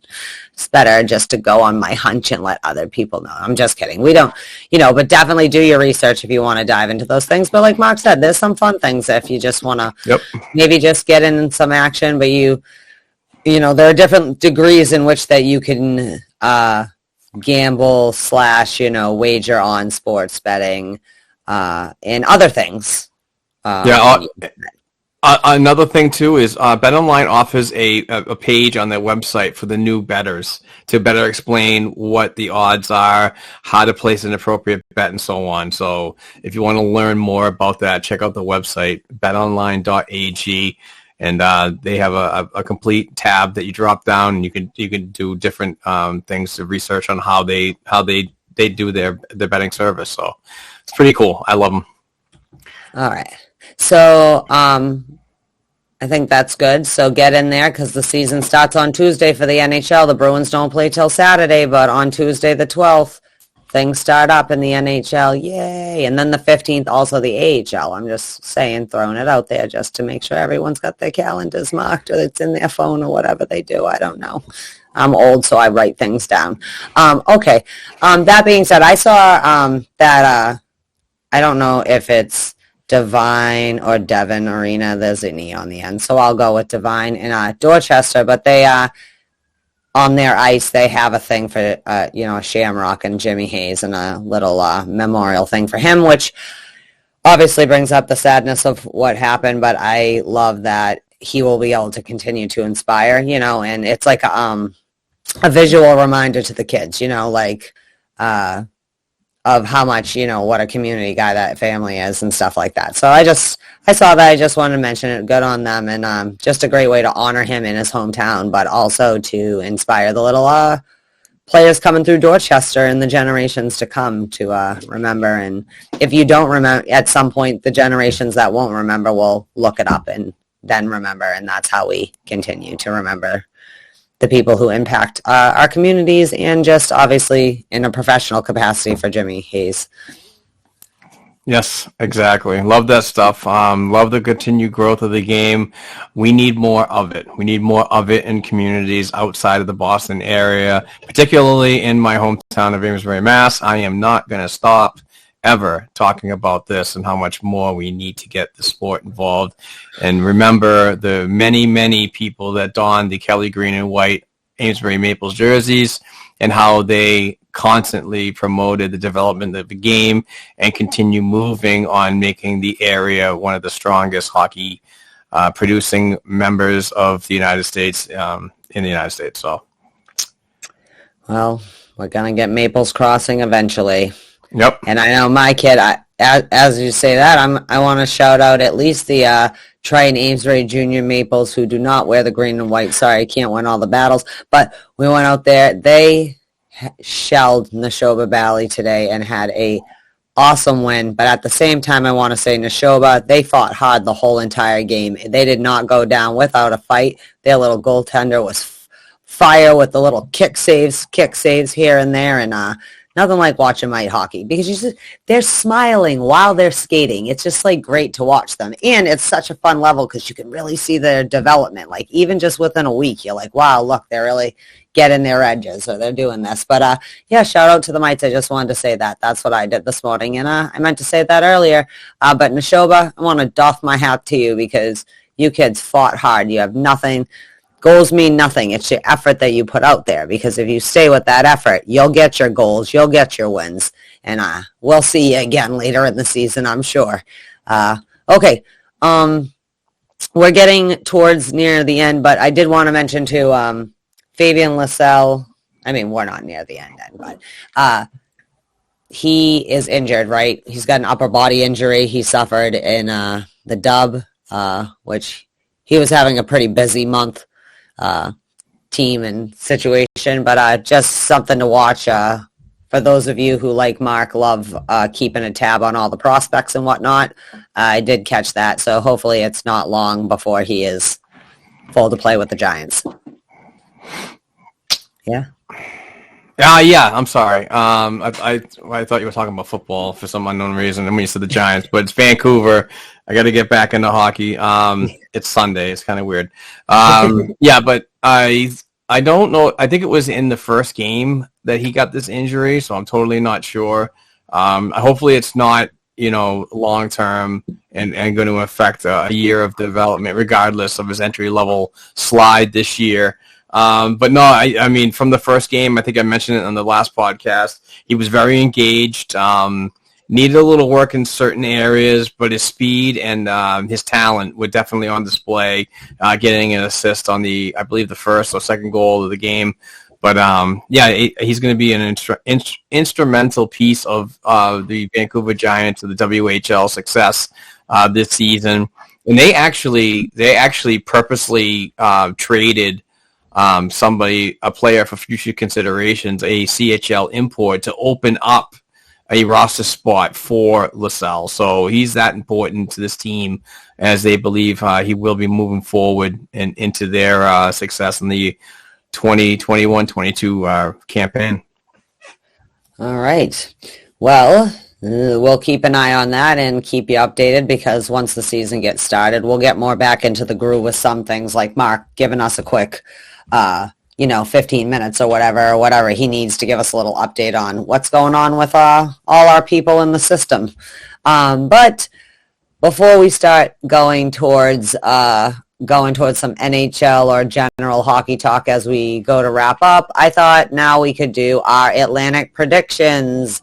We're getting ready to rumble, only 48 hours away from actual hockey happening in the NHL. Excellent.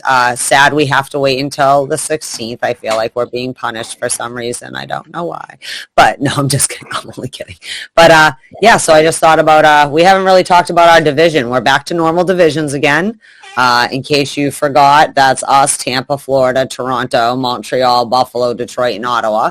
That's the 8 teams we'll see. So sorry, Capitals, we're going to see you less. Sorry, Islanders. I thought it was funny in the preseason we only played people from the Metropolitan Division, which is also something to consider when we saw the action on the ice. But,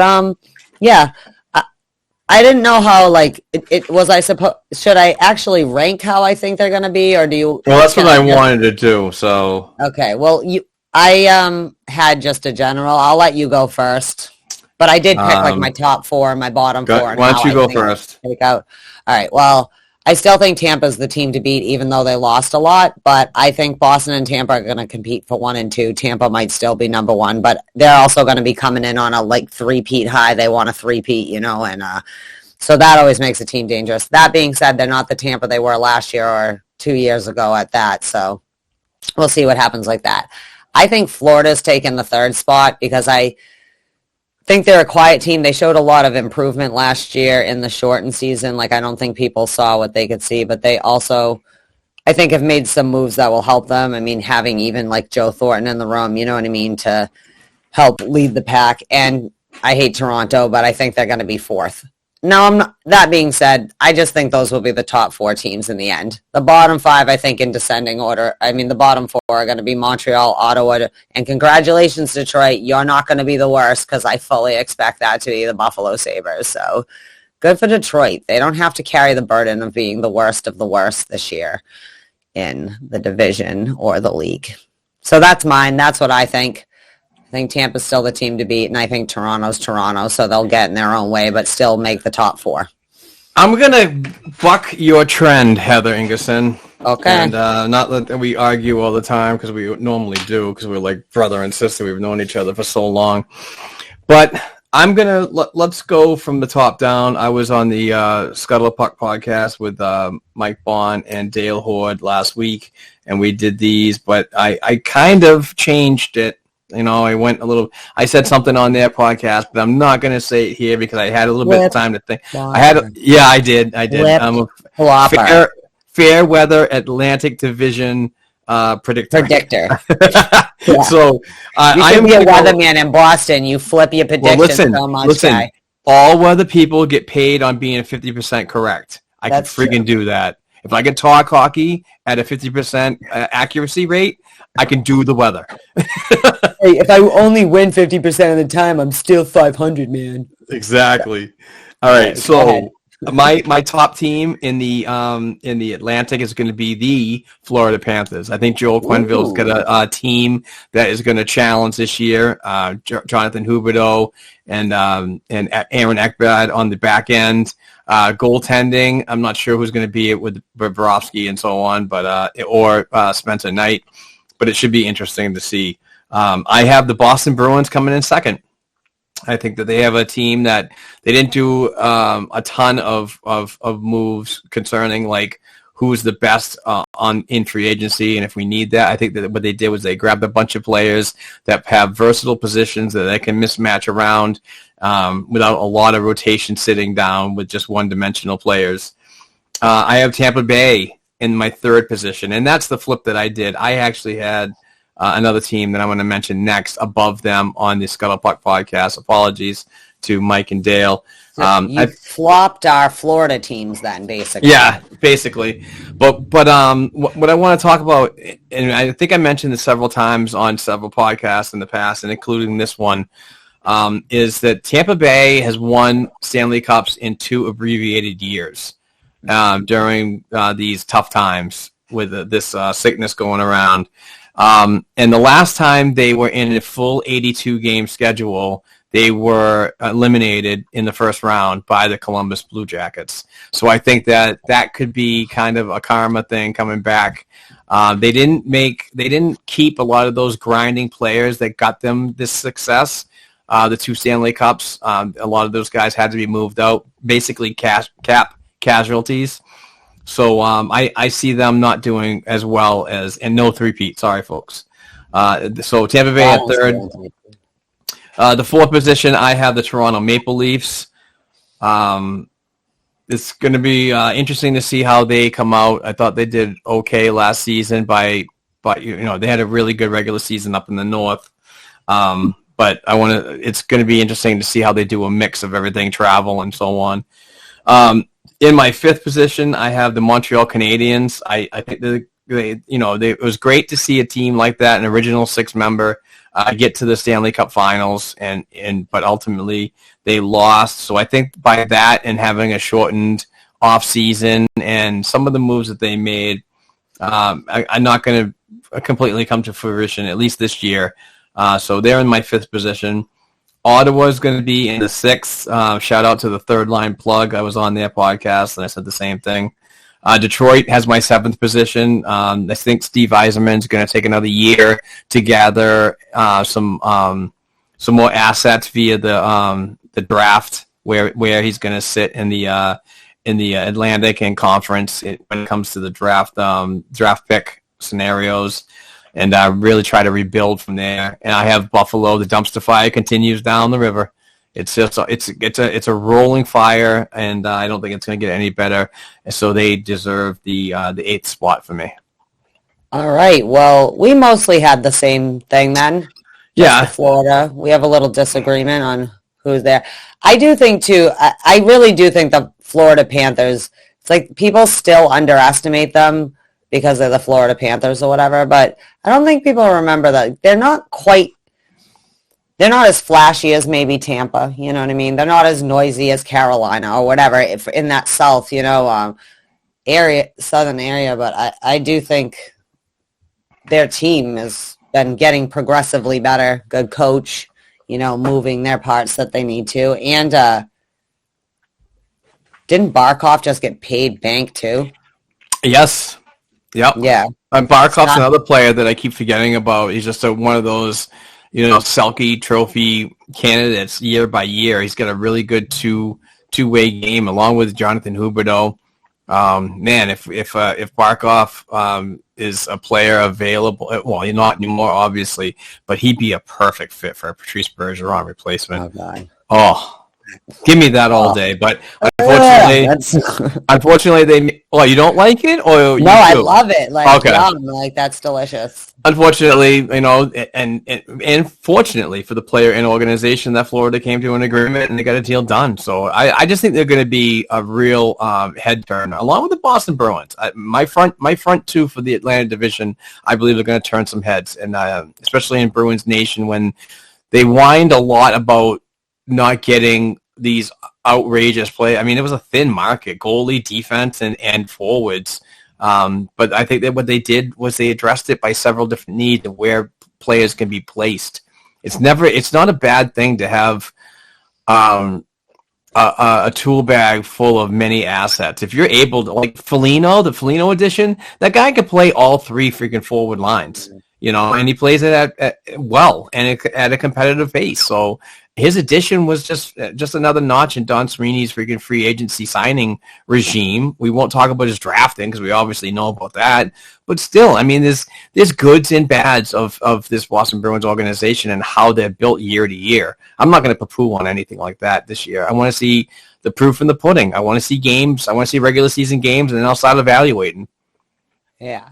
I'm marking it down, so we're going to, once the playoffs get to go, I'm going to say, well, on October 10th, 2021, we discussed our Atlantic. Let's see whose Florida prediction is better.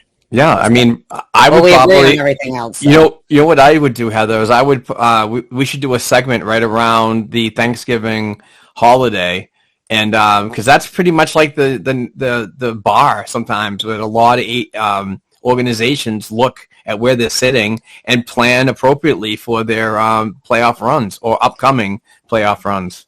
Well, we'll do that. Why don't we say at Thanksgiving weekend, whatever the recording is around that, and I'll keep this, we'll pull it out, and I'll say these were our predictions. Are we still sticking with it, or are you feeling a little different? I think with the Bruins, though, the problem with the Bruins is we're Bruins fans, so what we see is all the craziness that comes with the tunnel vision of being in New England and being a Bruins fan, right? But so when you said that will surprise a lot of people, I agree with you that I think that it'll surprise a lot of fans that this team is a lot better put together and maybe is a little more comforting in the way that the teams we're used to is than last year was. And they didn't do bad. That's not a slight. They did what they had to do to get through last season the best they could. We knew there was a good chance we were going to get knocked out in that second round. It wasn't like anyone was probably particularly shocked or anything, And this team looks more like a Bruins team to me again.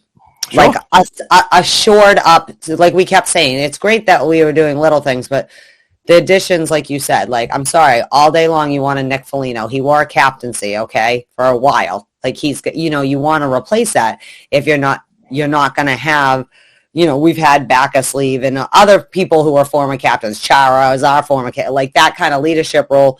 Not again because there aren't other leaders in the room, but sometimes it's good to have a refreshing voice from the outside, just like Backus. And they had talked about when Backus came in. Like it wasn't that he helped revolutionize what was going on. It was just a fresh other voice of leadership in the room of how to get things done. Well, not only that, but I'm sorry to interrupt you. I'm sorry about that. No worries. Not just to add on to that, like the Backus thing. Backus was somebody outside the organization that came in and just noticed that things like he made the suggestion like, hey Z, not to like really jump in here and step on your toes, but maybe if you did this, and then it was a discussion, and then it became fruition, and they started doing it to get the the camaraderie back into the organization, that family feeling, and so I think that was a tremendous service, and one that many fans look at David Backus and just look at his playing career and what he did on the ice, but neglect to look at what kind of inspirational leader he was off the ice. Mm-hmm. Absolutely. All day long. All right, before we start doing just our random couple NHL things to mention, I did want to ask you, and I think I asked you the last few seasons before we started, what are 3 expectations / hopes or whatever that you have for this team this year? Like right now, before the season starts, what are your kind of personal hopes and expectations? Well, I just hope that we can get chemistry early. I think that if we can not get as far as the midway point of this year and still trying to figure out who should go with who where. I think that, the 10-day period that they had off from the last preseason game till Saturday night's puck drop coming up this week, I think that's a time where these guys need to continue to work hard in the gym and on the ice and, just create that chemistry, because I really want to see them come right out of the gates and get it, point production. I mean, we're going to have faults. It happens, but I just want to see them more on board ever than before, because it's a very crucial year for a lot of players on this team, whether you're talking about windows closing and opening and this and that, and how the bottom six got reconstructed during the off season. But I think it's important to come out quick because, every point's needed in an 82-game schedule. We both know that. But I honestly believe that if you can get ahead of yourselves early, you can kind of squander those really weird points that are later on in the season when your bodies are starting to break down a little bit more and so on, but you still have a little bit of comfort level on where you sit in the standings and to address how your lineup's going to look in the first round of the postseason. All right. Well, I think my biggest hope is that the chemistry thing for me is like bigger than just creating chemistry. Is when there is chemistry and you're having problems with chemistry outlet, don't mess up the chemistry that is working for the sake of, I understand sometimes you have to change it up to create a boost. I get that. That's not what I mean. But like sometimes when shit ain't broke, don't fix it kind of thing. And I would like that to happen. Figure it out. So like if the bottom six aren't clicking, fix the bottom six. Don't move the second line to accommodate so that maybe that's going to... No, because we still need that secondary scoring. So that's my biggest wish, is that we seem like we have 2 to 3 lines that can definitely produce. You know what I mean? Like if they're moving, they can produce. Please don't mess that up just for the sake of messing things up. I don't know how to explain it, but it's just something that always annoys me. But I mean, I think this team could really, we're not going to steamroll probably, but as long as you're steady rolling all the way to the finish line, that's the most important thing, right? Like that's just me. The great Boston native and actor Ben Affleck said one time in one of my favorite movies, Rounders.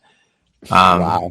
No, it's not Rounders. It was fuck, I screwed this up. It was another movie about stocks and so on. I can't remember what it is now. Forget it. There goes my brain shutting down again.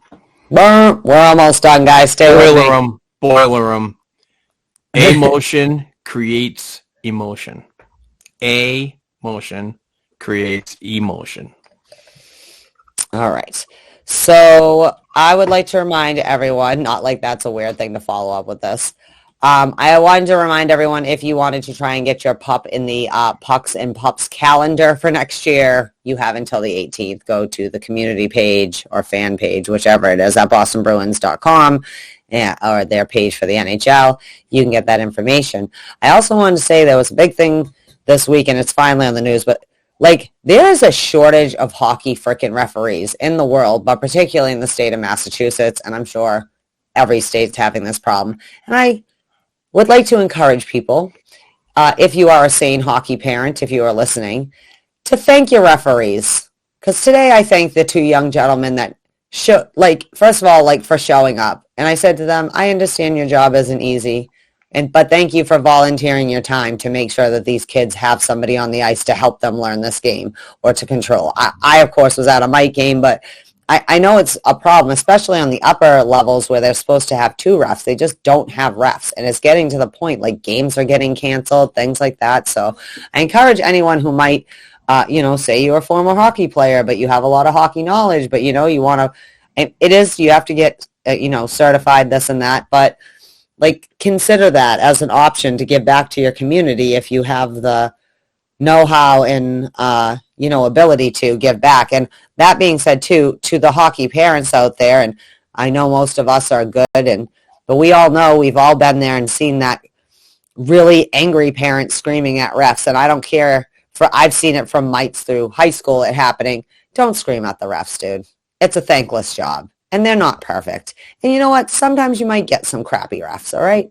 But at least they showed up, okay? We don't want to drive off the refs that do show up because we can't keep our emotions in check a little bit. I understand it's easy, but there. So please don't drive off any more refs with any crazy behaviors. We've already have a shortage of them. And also, if you have the ability, please become a referee in Massachusetts, not just in Massachusetts, but wherever, you live. All right. Well, the upcoming game for this week is first day. Woo! October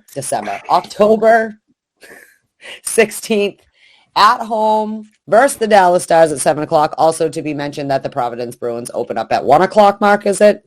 No. Earlier in the day? No. 7. When's the problem? It's at 7 too? Yeah, it's both games at the same time, and it sucks, but it's opening day for a very good reason down in the AHL, so I'm going to be attending that as a media member, and I will unfortunately be subjected to the short version of the midnight replaying on Nesson of the Boston Bruins versus Dallas Stars game. So we will be here on the Black and Gold Hockey Podcast to talk about my experience down in Providence next weekend, and obviously what we saw in Game 1, and then preview the upcoming games the following week. So we're gonna be doing the same type of schedule that we've been doing for the past couple of years since Heather's joined the podcast. I think, are we going on? We're definitely over 2 years. Are we going on a third? Yeah, this June will turn over to my third whole year with you. Okay. So we're like 2.5 years in. So pretty much we haven't really changed much of our agenda when we go through during the regular season. We talk about games of the past, talk about games of the future, and then we mix in a bunch of other Bruins-related material, prospects, and articles that are being written by the fantastic folks that cover this Boston Bruins team. So plenty of things coming up, that's for sure. All right, so that's all I have for Bruins things. Just a few things I wanted to mention real quick. Not really things for discussion, but just in case people, I'm sure that this is something we could discuss, but I feel like for the sake of we both respect players' privacies and just don't feel it's need. But I think we both wish Carey Price well, and hopefully he yes, gets where he needs to be and gets back to his life and family and his team and whatnot, if that's what the road leads to him. But Montreal Canadian or not, I think we both really respect Carey Price and is a really, huge part of the NHL for many years now at this point. And I just wanted to say, thinking about you, get well, and you do you, guy. Definitely think about is bigger. Definitely think about the Price family and Carey's personal battles, regardless of what they are. There's none of our business and so on. But all the best to them. And I do want to this is not a shout out because I would never do that to the ridiculously stupid people out there that have to make comments on the Instagram page that his wife provided, a little dialogue about what's going on without any full details. And on Twitter, obviously Twitter can be a dumpster fire as well. It's like Buffalo and Twitter that work together. Who knows? But just the trash that I've seen. It's like, the man up, you're a professional, be a man, and this and that, battle through. It's not all about that all the time. That might be in your personal little area of your life, but in other areas of humanity, people struggle with different things, and that needs to be respected. I just can't stand when somebody comes out and the old-time hockey folk come out and just say, man up, take a shot and get back out there. It's not like that anymore. So we need to kind of circle back on how we talk about other people and how folks and their struggles, because some of these people do read social media. Some of these people are affected by what's being said about them on social media, and some of these people are going to the lengths of using drugs, suicide, and other things because of what's being said. So class it up, man. It's just kind of ridiculous that has to be seen these days, but it is social media. It is a platform that anybody could use, and any trash thing's going to be said on it. I know, but still, it's just I'd really like to say stop.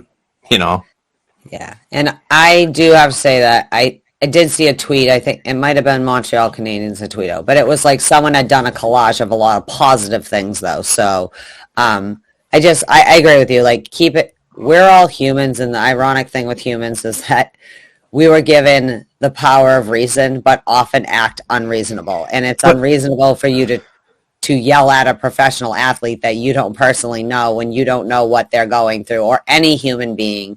Because you know what?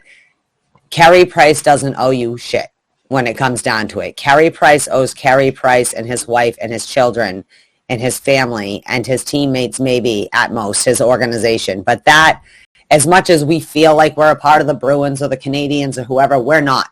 We're fans at home. And it's easy to talk shit when you're 42 rows up behind the glass on this side, and not when you're standing on that side with all the pressures that come with being a professional athlete. Everybody deserves the chance for recovery. Everybody deserves a second chance. So let's keep that in mind, please. And sometimes people need third and fourth chances before they actually get to their healthy place. Exactly. And you know what?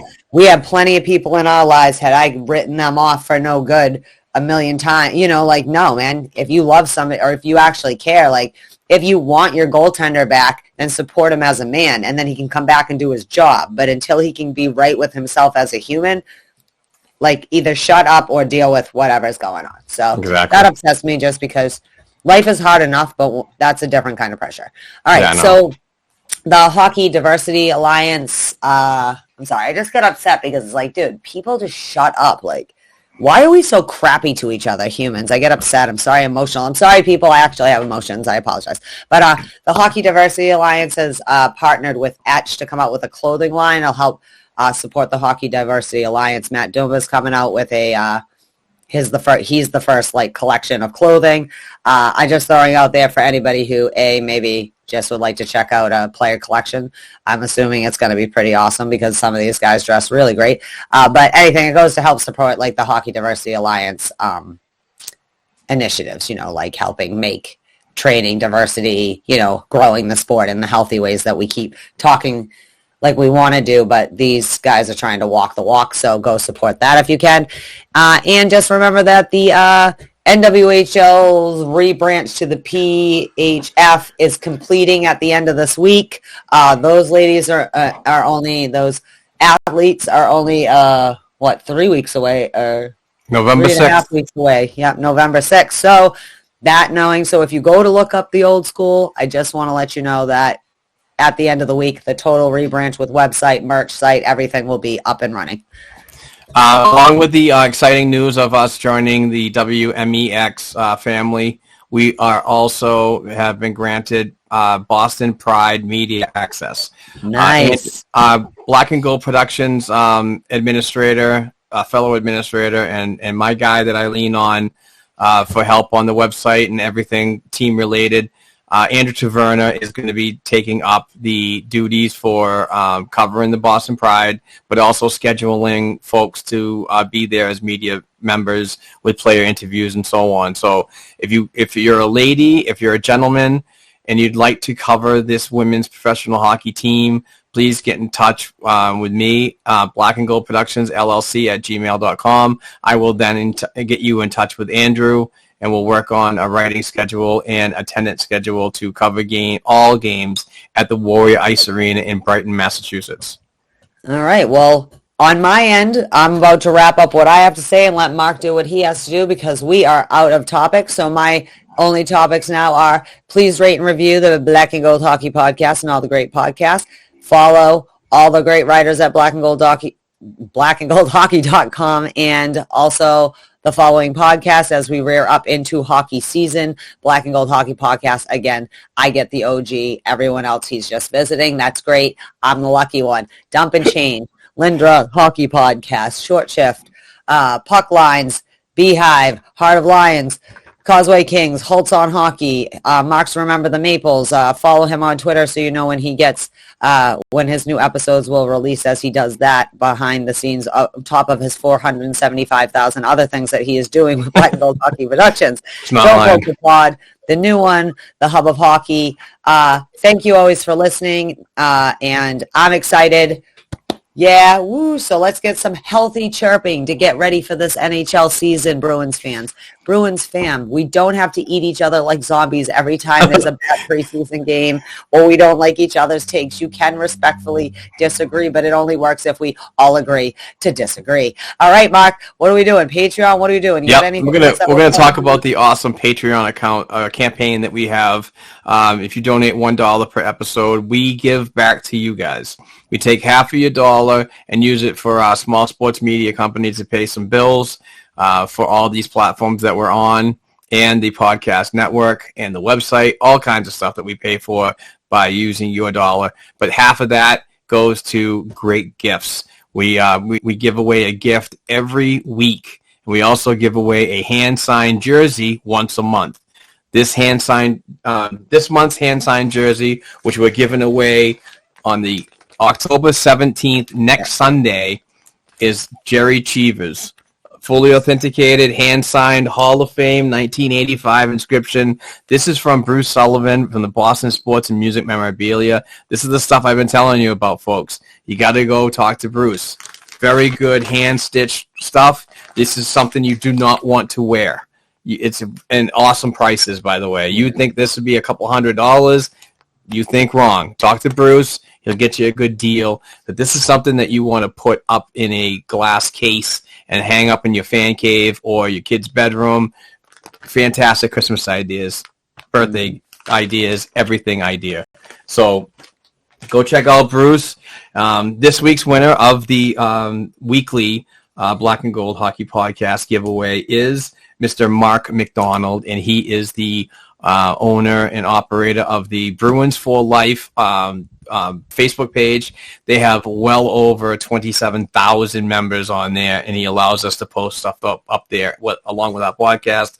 So thank you very much for your contribution. He donates $1.50 because it's a Canadian dollar to get the dollar in the United States. So we truly appreciate that little extra from Mark. But thank you for everything. I will get you a signed puck out as soon as possible, and hopefully it gets there in time and not like an $100 delivery fee, because Canada is kind of ridiculous. Love your country, but your prices and your shipping are just absolutely terrible. Logistics are terrible. How about I meet you at the border and I just toss that shit over? Yeah, exactly. I do put bubble wrap in there, so we might even be able to do the Jim Carrey, kick it from when he was doing the UPS guy on Pet Detective. That's funny. We're going downtown. All right. No, we're going down to get down with this podcast because You know what? Bruins season's ramping up. Providence Bruins, all the Bruins, NCAA, the Junior Maine League, Mariners. these things. Everyone's getting ready. Everyone's going. It's go time, people. We have real hockey in October, just like our brains tell us there should be, and it's going to be very exciting. The next time you hear me and Mark, there'll be a game down, one game down, and hopefully we'll beat the Dallas Stars. We love you. Exactly. Thank you for tuning in. Thank you, Patreon. Congratulations for winning, and woo! I'm so excited. We can. All right, so we're gonna close this right now. I'm gonna edit and get this out of there. But we want to thank everybody for the continued support, retweeting, sharing on your socials, donating financially, reaching out with questions, DMs, all kinds of stuff. It's been a lot of fun. The interaction is just beginning. We are going to be in the 21-22 regular season next week when we come back here in the Black and Gold Hockey Podcast. So for Heather Ingerson, Mark Allred, we're out. Peace. Let's go. LFG!